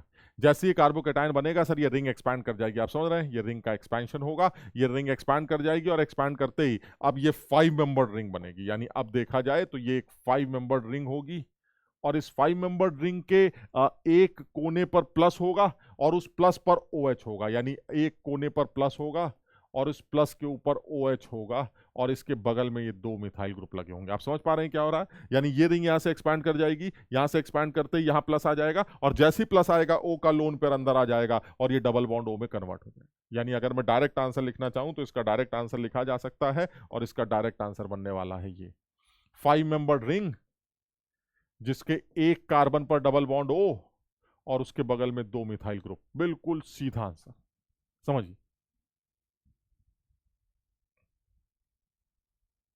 अब ये रिंग एक्सपेंशन करने का फायदा क्या हुआ? फायदा ये हुआ कि मैं ये चाहता था कि प्लस इस OH के नीचे आ जाए, मैं ये सिचुएशन चाहता। क्यों सर, ऐसा क्यों चाहते थे? इस प्लस में क्या बुराई है? ये भी तो प्लस अच्छा है, 3 डिग्री कार्बोकेटाइन है, आप वहां क्यों लेना चाहते थे? Because this carbocation is stable, this is stable due to lone pair of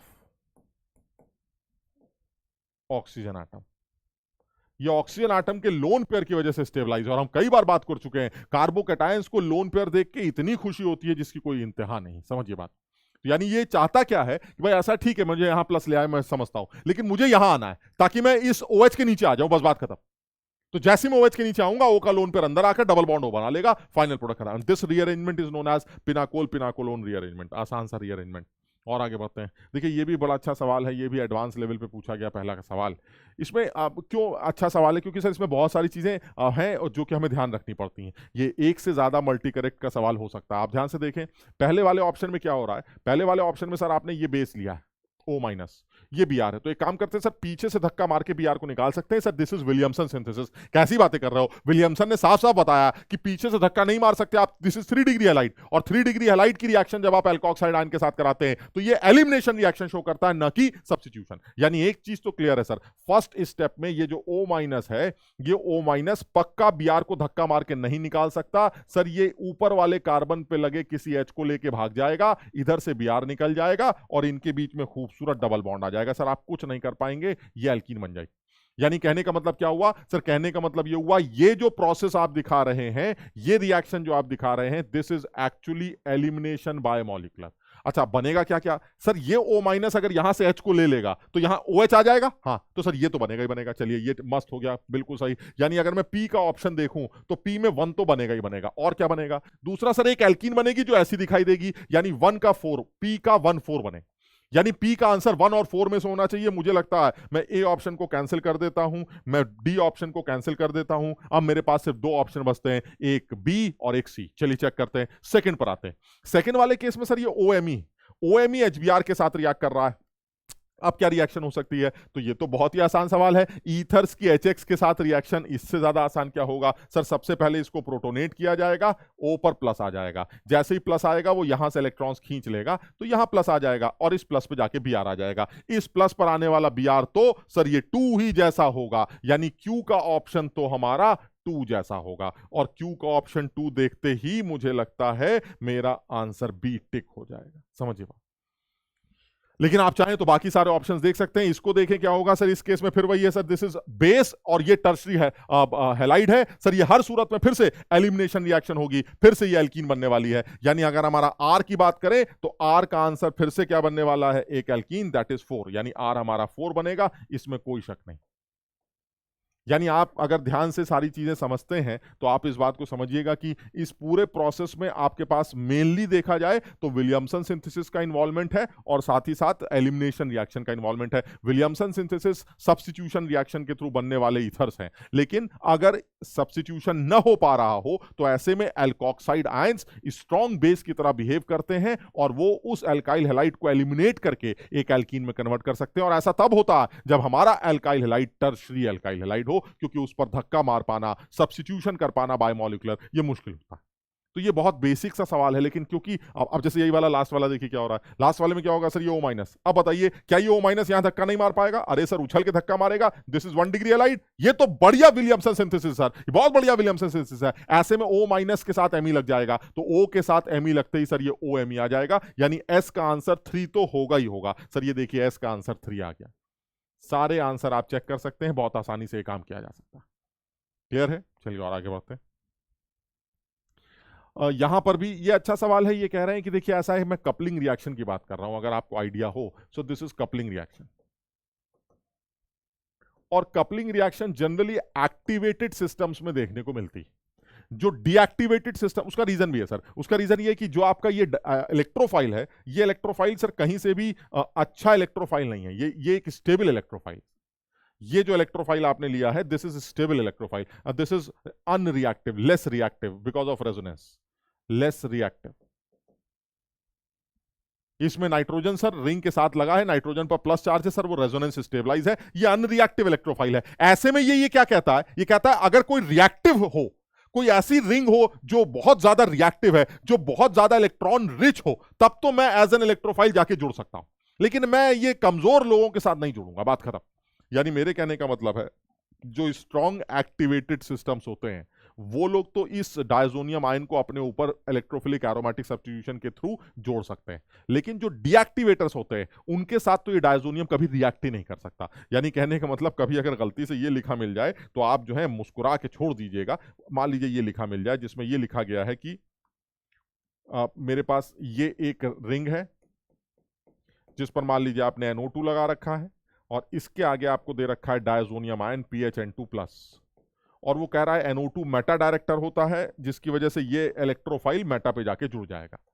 तो क्या ये रिएक्शन ठीक है गलत है, ऐसे करके मान लीजिए उसने सवाल पूछ लिया, तो आप मुस्कुराइएगा और कहिएगा कि पागल हो गए हो, बिल्कुल गलत कह रहे हो। इस NO2 के साथ डायजोनियम को आपने जोड़ दिया, ये डायजोनियम एज एन इलेक्ट्रोफाइल आपने इलेक्ट्रोफिलिक एरोमेटिक सब्स्टिट्यूशन इस डीएक्टिवेटर के कहने पे कर दी। अरे भाई ये तो पॉसिबल ही नहीं है, ये रिएक्शन होनी ही नहीं है, आप साफ साफ मना कर दीजिएगा, ये बिल्कुल फीजिबल नहीं है, क्योंकि डीएक्टिवेटेड सिस्टम्स पर डायजोनियम बिल्कुल रिएक्ट नहीं करेगा।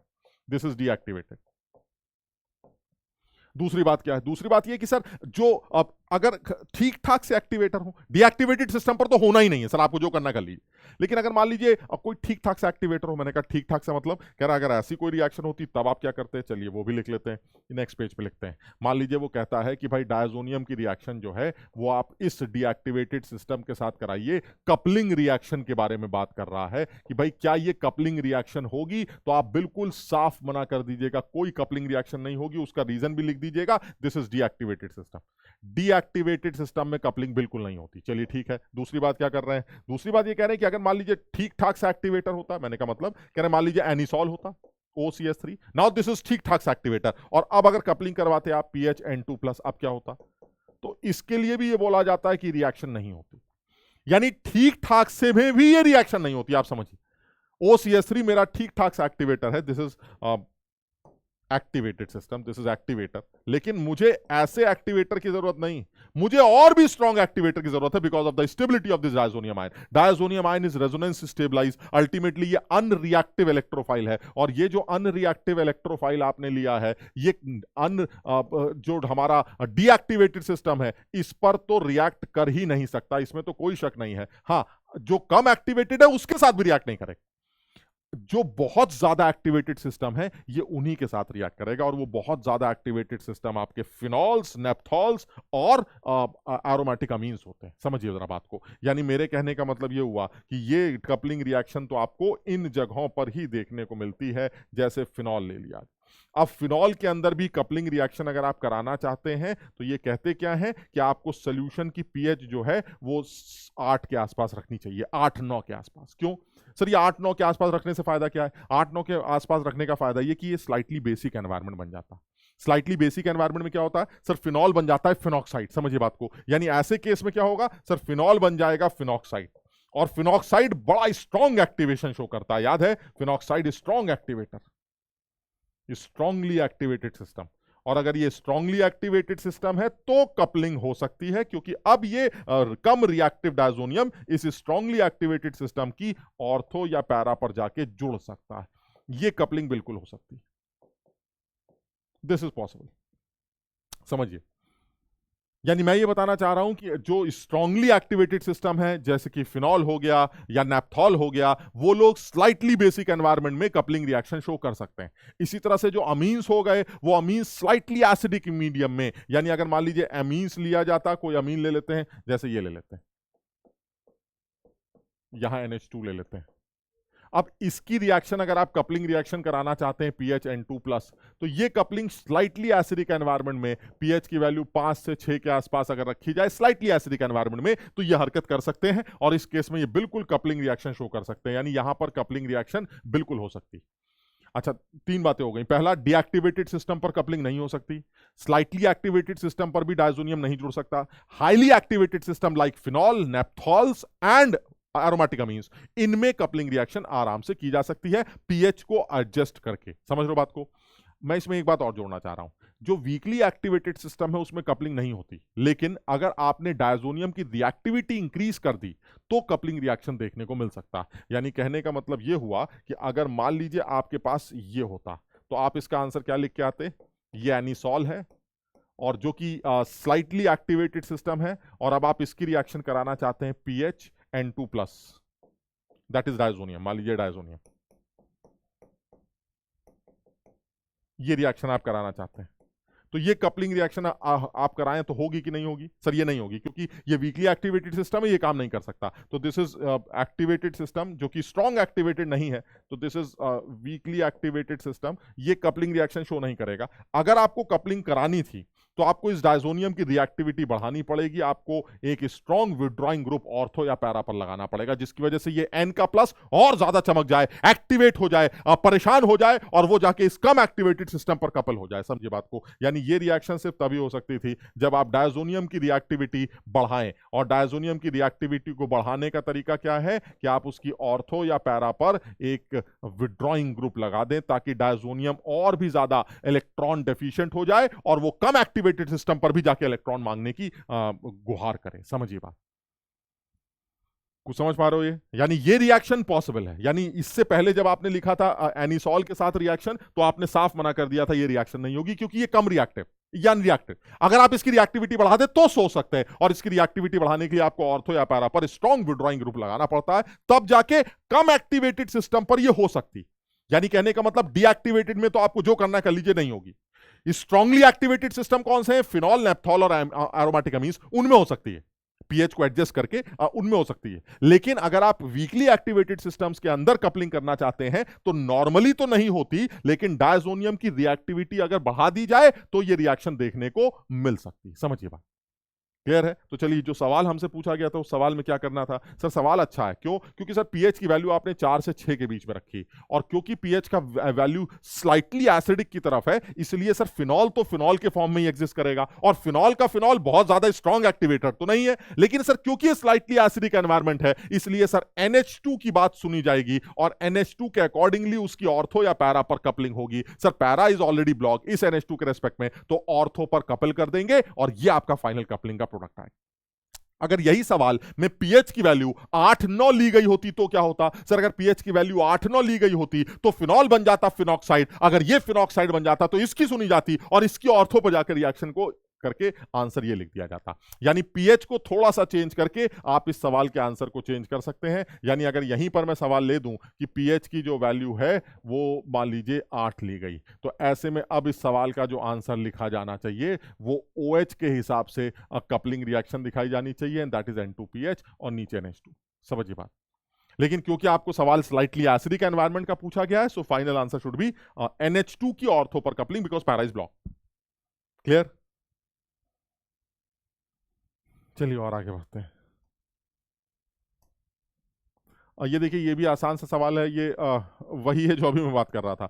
NaNO2 HCl डालेंगे तो क्या होगा? सर NaNO2 HCl डालेंगे तो यहाँ जो है आपका डायजोनियम बन जाएगा, यानी जो X बनेगा वो क्या बनेगा? X मेरा डायजोनियम, तो X मेरा जो बना वो डायजोनियम आयन बन गया, ये बन गया आपका N2 प्लस और नीचे NO2। अब बताइए ये रिएक्टिव इलेक्ट्रोफाइल है कि नहीं? हाँ सर, ये डायजोनियम आयन रिएक्टिव है क्योंकि आपने पैरा पर NO2 लगा रखा है। तो क्या ये कम एक्टिवेटेड सिस्टम में जुड़ सकता है? हाँ सर, अब जुड़ सकता है। एनिसॉल, सर वही एनिसॉल जो कम एक्टिवेटेड सिस्टम है, अब जुड़ सकता है। अगर यहां NO2 होता ना होता तो नहीं जुड़ सकता था। समझ रहे बात को? तो सर अब हो सकती है ये रिएक्शन, बिल्कुल हो सकती है। यहां OCH3 आपने लगा रखा है जो कि कम एक्टिवेटेड सिस्टम है, लेकिन क्योंकि डायजोनियम की रिएक्टिविटी बढ़ाई जा चुकी है, इसलिए अब ये कपलिंग रिएक्शन आपको बिल्कुल देखने को मिल सकती है, बिल्कुल देखने को मिल सकती है।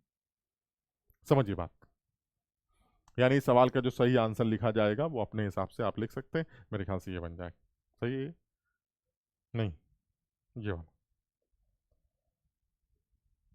मेजरली।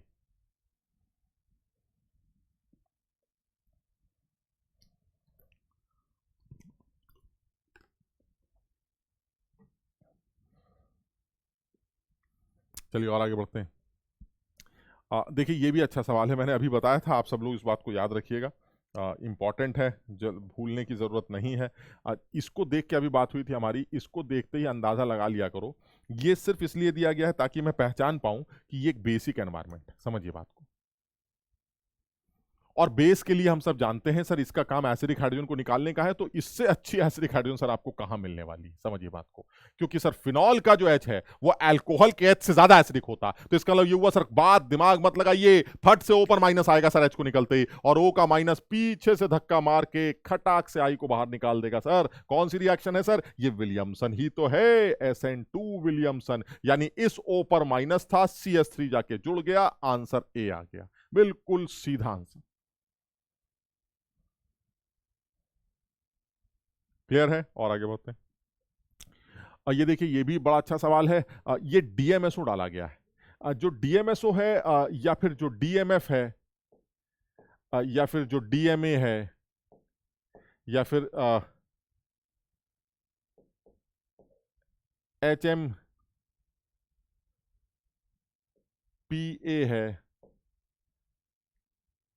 ये सारे लोग वो हैं जो पोलर एप्रोटिक मीडियम देते हैं, और ये लोग SN2 रिएक्शन प्रमोट करते हैं। ये जो DMF है हमारा, अगर मैं सही याद रख रहा हूं, तो DMF is di methyl formamide. This is di methyl formamide. ये भी पोलर एप्रोटिक सॉल्वेंट है। This is di methyl acetamide, acetamide. ये HMPA HMPT जो होगा वो होगा हेक्सामिथाइल, हेक्सामिथाइल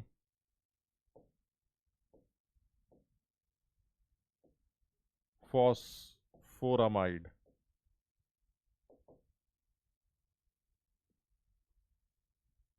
या फिर फॉस्फोरिक ट्राइअमाइड भी बोला जाता है, that is hexamethyl, hexamethyl phosphoric ट्राइअमाइड। ये HMPA HMPT, ये दोनों बातें सेम ही, आप दोनों दोनों चीजें कहीं पर भी लिखी, दोनों चीजें मिल सकती हैं, HMPT। ये सारे लोग एक ही काम करते हैं, ये सारे लोग जो है हमारे, ये SN2 प्रमोट करते हैं। मुद्दे की बात ये, because they all are polar aprotic solvent, ये SN2 प्रमोट करते हैं। तो ठीक है सर, इसको देखते ही मैं समझ गया SN2 होगी, और SN2 में सर इससे ज्यादा खूबसूरत क्या हो सकता है सर, ये देखिए। यानी बी एक ऐसा प्रोडक्ट बनने वाला है जिसमें ओ जो है वो CH2PH के साथ जाके जुड़ जाएगा, तो बी में ओ, ये सब देखिए इस तरह का कुछ बनेगा। लेकिन सर ए और बी दोनों यही होंगे, ये नहीं पता, मतलब ये गड़बड़। तो दूसरा देखते हैं, दूसरा क्या है। दूसरे को अगर आप ध्यान से देखें तो क्या समझ में आ रहा है, दूसरे को अगर मैं ध्यान से देखूं तो मुझे ये समझ में आ रहा है कि ये जो आदमी है मेरा, ये पोलर प्रोटिक है sir. This is polar protic.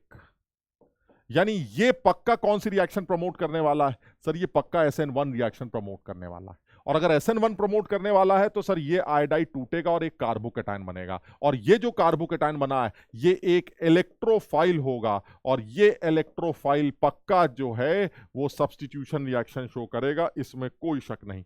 यानी ये जो आदमी है ये एक इलेक्ट्रोफाइल है, और ये इलेक्ट्रोफाइल जाकर इलेक्ट्रोफिलिक एरोमेटिक सब्स्टिट्यूशन शो करेगा। सर ये O- एक स्ट्रॉन्ग एक्टिवेटर है, ये इलेक्ट्रोफाइल जाके O- की सुन के इसकी पैरा पे जाके जुड़ जाएगा। यानी सर एक केस में तो इलेक्ट्रोफिलिक एरोमेटिक सब्स्टिट्यूशन रिएक्शन हो रही है। अगर मैं रिएक्शन का टाइप लिखूं तो मुझे जो समझ में आ रहा है वो ये कि एक केस में तो इलेक्ट्रोफिलिक एरोमेटिक सब्स्टिट्यूशन रिएक्शन हो रही है, यानी लेफ्ट हैंड साइड में is this is ES, left hand side में होने वाली reaction is electrophilic aromatic substitution, और राइट हैंड साइड में होने वाली रिएक्शन इज SN2। तो सही आंसर क्या निकल के आना चाहिए, जो सही आंसर समझ में आ रहा है वो सही आंसर आना चाहिए, जिसमें ए जो है वो ये शो करेगा, बी बिल्कुल सही सर, ये सी ऑप्शन बिल्कुल सही।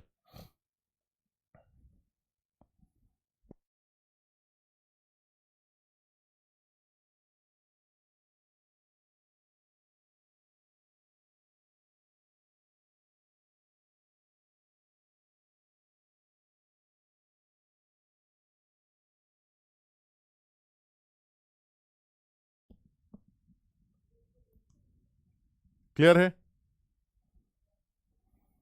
चलिए और आगे बढ़ते हैं। ये भी देखिए बड़ा अच्छा सवाल है। ठीक है सर, H+ है, बार बार बात हो चुकी है, प्रोटोनेशन होगा सर, और प्रोटोनेशन में सर यही वाला ऑक्सीजन प्रोटोनेशन करवाएगा। तो क्या होगा सर, जब प्रोटोनेशन आप करेंगे तो मुझे लगता है सबसे पहले जो है वो H+O को प्रोटोनेट कर देगा। ये लीजिए सर, तो जो पहला स्टेप दिखाई दे रहा है वो पहला स्टेप क्या है, पहला स्टेप जो दिखाई दे रहा है वो ये है कि ये आपकी मस्त 5 मेंबर रिंग है, बहुत बढ़िया, ये 5 मेंबर रिंग है, और इस 5 मेंबर रिंग के बगल में ये आपका ओ प्रोटोनेट हो चुका है, बहुत खूबसूरत हो गया, ये लीजिए।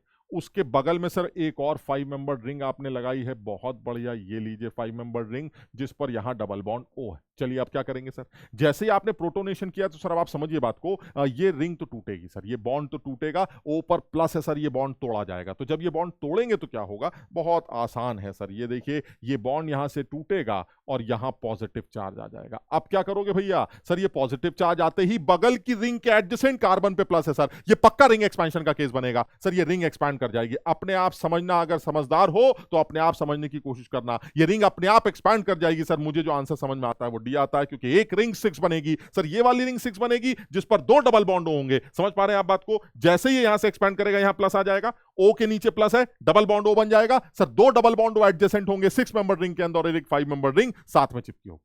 समझिए, एक बार अपने आप इसकी मैकेनिज्म को समझने की कोशिश करना। यानी अगर मैं इसको थोड़ा सा और बना दूं तो क्या समझ में आता है, थोड़ा सा और बना दिया जाए, एक स्टेप और दिखा दिया जाए तो क्या लगता है सर, ये ऐसे है, ऐसे है, ऐसे है, ऐसे है। चलिए ठीक है, इधर की बात करें अगर, तो इधर आपका बॉन्ड जो है वो किस तरह का है, बॉन्ड जो है वो होगा,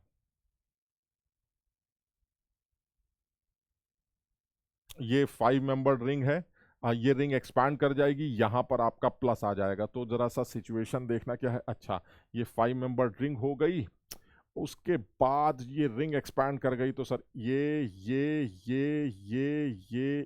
बिल्कुल सही है सर। उसके बाद यहां पर प्लस है और ये डबल बॉन्ड हो तो पहले से है और इस प्लस के ऊपर है OH, ये है सिचुएशन। अब आप चाहें तो लास्ट स्टेप देख सकते हैं सर, ये O का लोन पेयर अंदर आ जाएगा और आपको यही आंसर मिल जाएगा। समझिए, H प्लस बाहर निकल जाएगा और आपको फाइनल आंसर ये मिल जाएगा।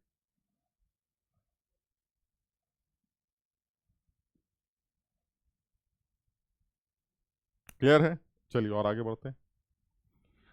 यहां पर क्या करना चाह रहे हैं सर, टोसाइल क्लोराइड के साथ रिएक्शन हो रही है। देखिए टोसाइल क्लोराइड के बारे में हम सब जानते हैं, और टोसाइल क्लोराइड जो है वो पैराटोलाइल सल्फोनिल क्लोराइड ले लिया जाए, दिस इज TSCl। अब इसमें सर देखिए बिल्कुल बड़ा क्लियर है सर, ये O जो होगा ये एज अ न्यूक्लियोफाइल सर यहां धक्का मार सकता है, हाँ बिल्कुल मार सकता है सर। दूसरी पॉसिबिलिटी है ये वाला O भी एज अ न्यूक्लियोफाइल यहां धक्का मार सकता है, बिल्कुल सर। एक पॉसिबिलिटी 1 है और एक पॉसिबिलिटी 2 है। मुझे जो लगता है वो ये लगता है कि सर जो सही पॉसिबिलिटी है वो हमारी हर सूरत में 2 होनी चाहिए। अच्छा सर, ऐसा आपको क्यों लगता है?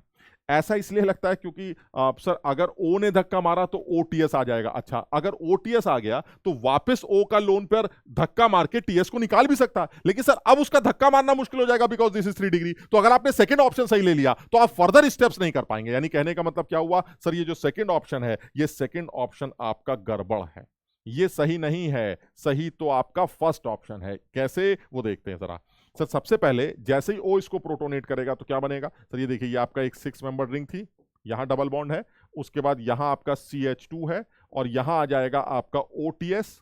इधर की तरफ आप देखें तो ये आपकी रिंग है जिससे मुझे कोई लेना देना नहीं है, बेफजूल में डराने के लिए ये दिखाया गया है, और ये आपका OH। अब क्या पता चला सर, OH को एक अच्छे लीविंग ग्रुप में कन्वर्ट कर दिया, यही तो पर्पस था सर आपका, यही तो पर्पस होता है हमारा ये काम करने का जब आप OTS से रिएक्शन करते हैं। This is a very good leaving group, यानी this is a very good leaving group, very good leaving group. अब क्या होगा सर, अब आसान है सर। अब देखिए ये वाला जो आप कह रहे थे ना कि क्यों ये काम किया सर, अब यहां धक्का मारना आसान है। क्यों? क्योंकि सर ये प्राइमरी पोजीशन है और इस प्राइमरी पोजीशन पर धक्का मार के OTS को बाहर निकालना ये आसान हो जाएगा। तो अगर इसने यहां धक्का मार के इसको बाहर निकाला तो आप आंख बंद करके इसका ऑप्शन टिक कर सकते हैं, ऑप्शन बी हो जाएगा। बहुत अच्छा सवाल, आसान सवाल है, ये किया जा सकता है। And this is SN2 mechanism, इसमें कोई शक नहीं। यानी OH को एक अच्छे लीविंग ग्रुप में कन्वर्ट करने के लिए आपने TSCl से रिएक्ट कराया, क्योंकि OH is not a good leaving group. OH खुद एक अच्छा लीविंग ग्रुप नहीं है। OH को अच्छे लीविंग ग्रुप में कन्वर्ट होने के लिए 2 काम कर सकते हैं, या तो उसको प्रोटोनेट करके OH2 प्लस बना लीजिए, नाउ O पर प्लस आ गया तो एक अच्छा लीविंग ग्रुप बन सकता है। दूसरा, आप TSCl से रिएक्ट करा के उस OH को OTS बना लीजिए, now this OTS is a good leaving group. समझिए बात। तो इस OTS को एक अच्छे लिविंग ग्रुप में, OH को अच्छे लिविंग ग्रुप में कन्वर्ट कर दिया और नीचे सब्स्टिट्यूशन रिएक्शन करके OTS को बाहर निकाल दिया। ये रिंग साइक्लाइज हो जाएगी और एक साइक्लिक ईथर बना देगी। क्लियर है?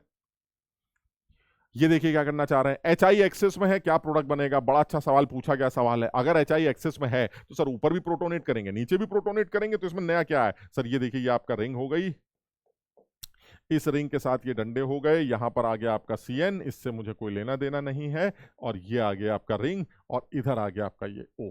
समझिए बात।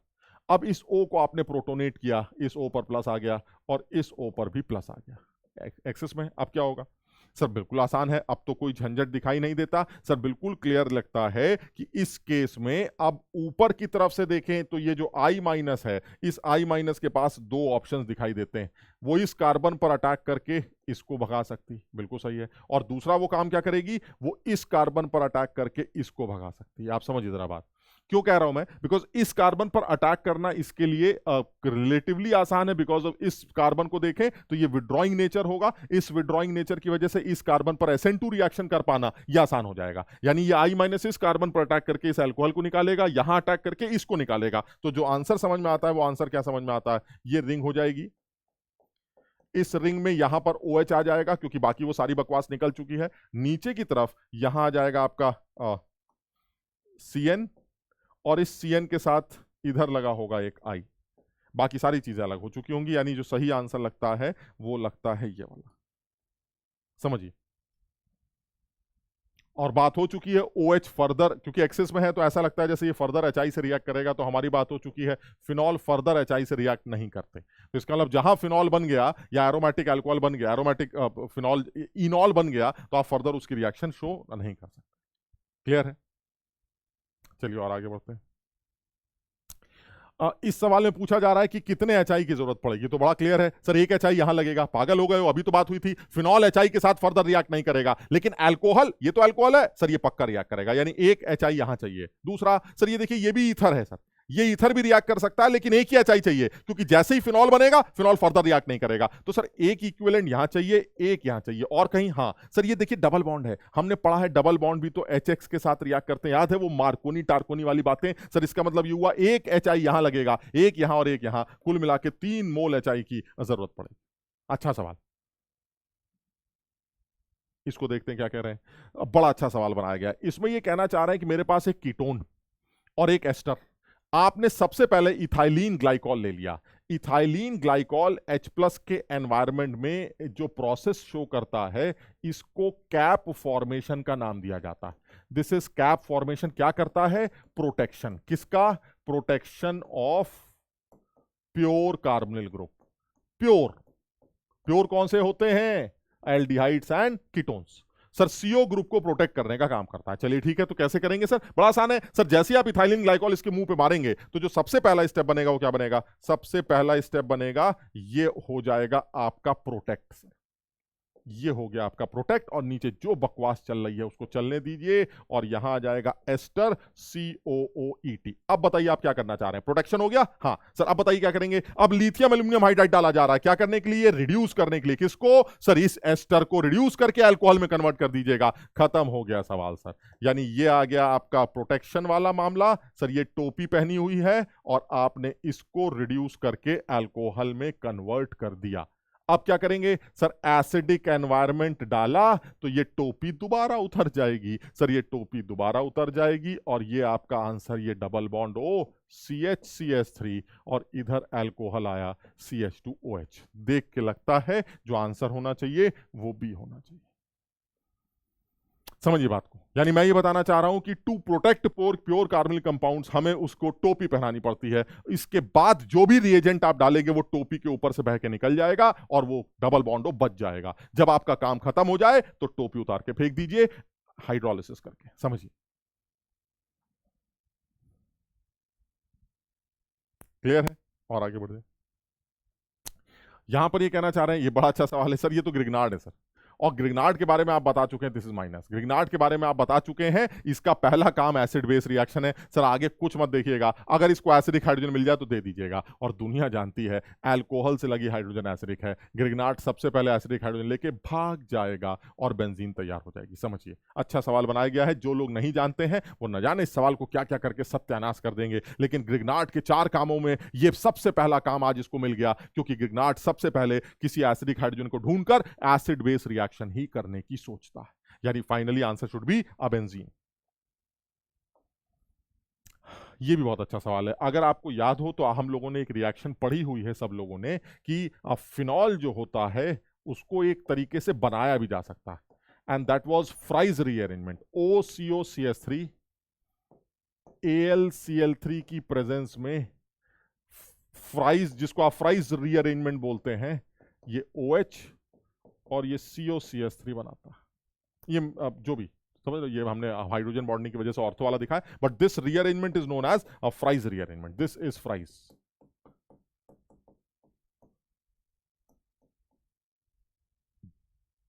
This is Fries rearrangement.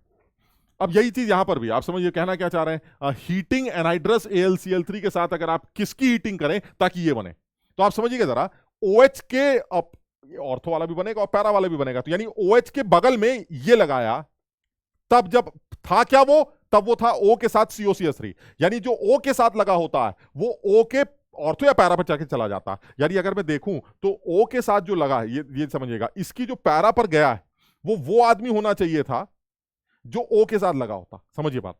यानी मुझे लगता है, मुझे तो आंसर ही समझ में आ गया, आंसर विल बी बी। क्यों? क्योंकि सर जो O के साथ लगा है वो ये आदमी है, और ये आदमी जो O के साथ लगा होता है वो चला जाता है पैरा या ऑर्थो पर। ये लीजिए सर, ये O के साथ लगा हुआ आदमी है जो कि फ्राइज रीअरेंजमेंट के दौरान उछलकर O के पीछे चला जाएगा और ये प्रोडक्ट बना देगा। समझिए, and this is Fries rearrangement.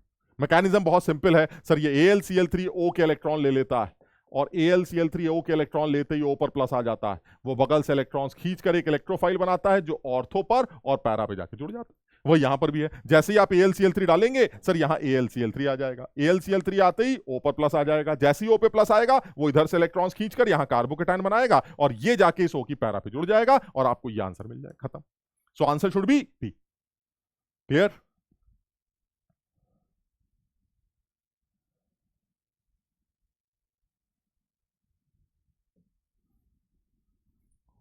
Which one of the following phenols does not give color when condensed with phthalic anhydride? Sir पता नहीं कौन सी रिएक्शन की बात कर रहे हैं। अरे कोई सी भी रिएक्शन की बात नहीं कर रहे हैं, बहुत सीधी फिनोप्थलीन बनाने की बात कर रहे हैं। जो फिनॉल होता है वो थैलिक एनहाइड्राइड के साथ रिएक्ट कर सकता। This is phthalic anhydride. Phenol phthalic anhydride के साथ रिएक्ट करता है और फिनोप्थलीन बनाता है। This is phthalic anhydride in presence of H+। This is an example of electrophilic aromatic substitution. तो सर जो एनहाइड्राइड जो आपका फिनोप्थलीन बनती है वो दिखती कैसे है? तो जो फिनोप्थलीन बनती है उसकी शक्ल ऐसी दिखती है। यहां पर आ गया आपका डबल बॉन्ड O, इधर आ गया O, और ये आपका फिनॉल जो है ऐसे जुड़ जाता है, यानी फिनॉल की पैरा पोजीशन पर जाकर ये इलेक्ट्रोफाइल जुड़ने लगते हैं। तो ये सर ये देख लीजिए, आप समझ में आ रहा है कि फिनॉल की पैरा से जाके आपको लिंकेज दिखानी है तो ही आप कलर शो करेंगे, यानी फिनोप्थलीन इंडिकेटर बनाएंगे। यानी फिनॉल ऐसा होना चाहिए सर जिसकी पैरा पोजीशन खाली हो, क्योंकि अगर पैरा खाली नहीं हुई तो फिनॉल पैरा से जुड़ नहीं पाएगा। समझ रहे बात को? ये जो जोड़ा है आपने पैरा से, तो फिनॉल की पैरा पोजीशन खाली होनी चाहिए। सर मुझे तो ये आदमी पसंद नहीं आ रहा है सर, इसकी पैरा पोजीशन खाली नहीं है, इससे आप उम्मीद मत करिएगा, कहीं से कोई इंडिकेटर नहीं बनाने वाला, कोई कलर नहीं आने वाला। यानी याद रखेंगे, फिनॉल थैलिक एनहाइड्राइड के साथ रिएक्ट करता है। थैलिक एनहाइड्राइड का दूसरा IUPAC नेम भी लिखना चाहे तो बेंजीन 1,2 डाइकार्बोक्सिलिक एनहाइड्राइड भी बोला जा सकता है। सर वो थैलिक एनहाइड्राइड के साथ एसिडिक एनवायरमेंट में रिएक्ट करता है और एक कलर्ड जिसको आप इंडिकेटर बोलते हैं, फिनोप्थलीन इंडिकेटर फॉर्म करता है। लेकिन उसके लिए सर फिनॉल की पैरा पोजीशन से जाकर जुड़ना पड़ता है। फिनॉल की पैरा से जाके जुड़ेंगे तब, या फिनॉल की पैरा पर इलेक्ट्रोफाइल तब जुड़ेगा जब पैरा खाली होगी। ये सर ये फिनॉल तो पीछे से भरा हुआ है, जब इसकी पैरा ही भरी हुई है तो सर ये क्या आपको इलेक्ट्रोफिलिक एरोमेटिक सब्स्टिट्यूशन निकाल के देगा? बिल्कुल नहीं कर पाएगा। छोड़िए इस बात, आगे बढ़िए। यहां चलते हैं, ये बड़ा आसान सवाल है, इसमें भी कोई डिस्कशन की जरूरत नहीं है सर। कंसंट्रेटेड H2SO4 डालती हमारे दिमाग में फौरन एक बात आ गई, this is elimination. Sir OH यहां से हटाएंगे, यहां प्लस आएगा, प्लस आने के बाद आपके पास जो ऑप्शन है वो ये है कि सर आप एक एल्कीन बना सकते हैं जो यहां बन सकती है। बिल्कुल सही है सर, वो ऐसी भी दिख सकती है, ऐसी भी दिख सकती है। ऐसा समझ में आता है सर, दिस इज ट्रांस। समझिए बात को सर, ये ट्रांस है और ये हमारी सिस एल्कीन है, तो सिस और ट्रांस में सर ट्रांस ज्यादा स्टेबल होती हैं, हमें पता है। सिर्फ एक आध केस को छोड़ दिया जाए तो हमारे ट्रांस ज्यादा स्टेबल माने जाते हैं, तो अकॉर्डिंगली इनके आंसर निकाले जा सकते हैं। क्लियर है? यहां पर वो कहना चाह रहे हैं कि भाई ये बताइए ए जो है हमारा वो क्या बने। तो देखिए बड़ा अच्छा सवाल है। SOCl2 हेलोजिनेटिंग रिएजेंट होता है, दिस इज हेलोजिनेटिंग रिएजेंट।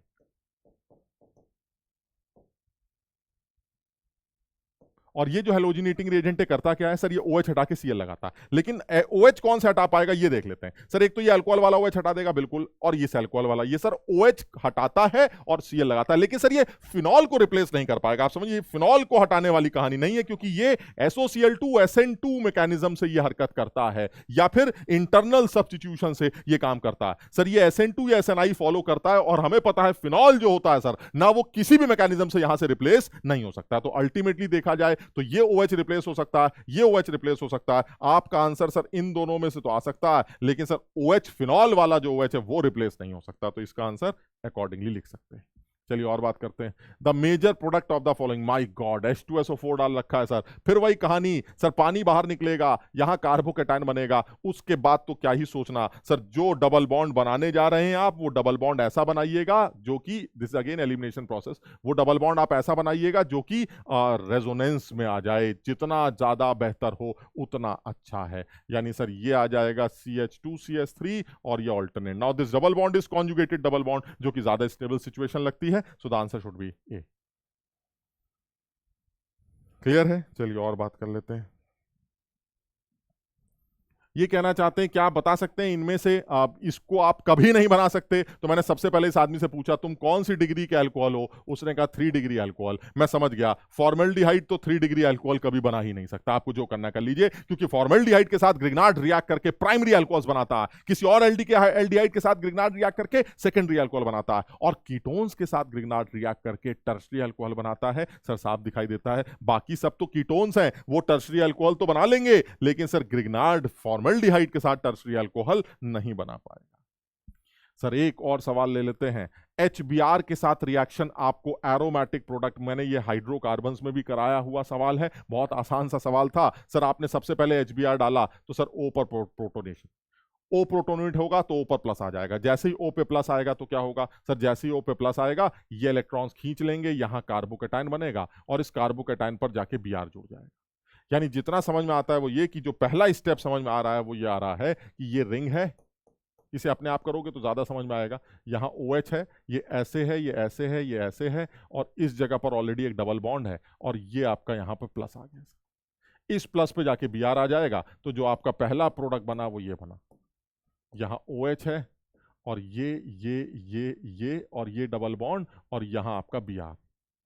अब जब आप इसके अल्कोहलिक QH से रिएक्शन कराएंगे तो क्या होगा sir, alcoholic QH elimination show करेगा और Br को हटाकर डबल बॉन्ड ले आएगा। कौन सा डबल बॉन्ड आएगा सर, ऑल्टरनेट डबल बॉन्ड आएगा ना, वो ज्यादा अच्छी सिचुएशन है। तो जो आपका अल्कोहलिक QH से आंसर आएगा वो क्या आएगा, ये रिंग हो गई, यहां पर ऑलरेडी एक OH लगा हुआ है, यहां पर सिचुएशन कुछ ऐसी बनेगी सर अल्कोहलिक QH के बाद। और उसके बाद सर जब आप ओजोनोलिसिस करेंगे तो दुनिया जानती है डंडे हटाकर ही तो अंडे लगते हैं सर। ये डंडे हटाइए अंडे लगाइए, डंडे हटाइए अंडे लगाइए। तो जो एरोमेटिक अल्कोहल कंपाउंड हमें दिखाई दे रहा है, जो एल्डिहाइड या कीटोन दिखाई दे रहा है, वो ये वाला दिख रहा है, देख पा रहे हो ये, दिस इज एरोमेटिक।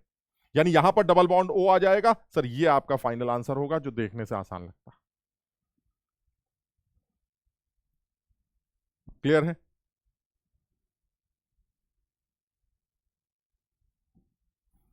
सर देखिए ये भी बड़ा आसान सवाल है। H3PO4, फिर वही elimination process sir, OH protonate किया जाएगा, O पर प्लस आ जाएगा। जैसे ही O पे प्लस आएगा सर वो रीअरेंज करेगा, इसको कौन रोक सकता है, हाई टेम्परेचर पर रीअरेंजमेंट तो और फास्ट होगा सर। ये 3 डिग्री कार्बोकेटायन बनेगा। सबसे पहले प्लस बाहर आया, हाइड्राइड शिफ्टिंग होगी, 3 डिग्री कार्बोकेटायन। अब क्या करें सर, अब कुछ नहीं सर, अब आपको दाएं बाएं करके एल्कीन बनानी है, तो मैंने एल्कीन बना दी। यानी फटाफट आपका सेटजेफ को फॉलो करती हुई एल्कीन।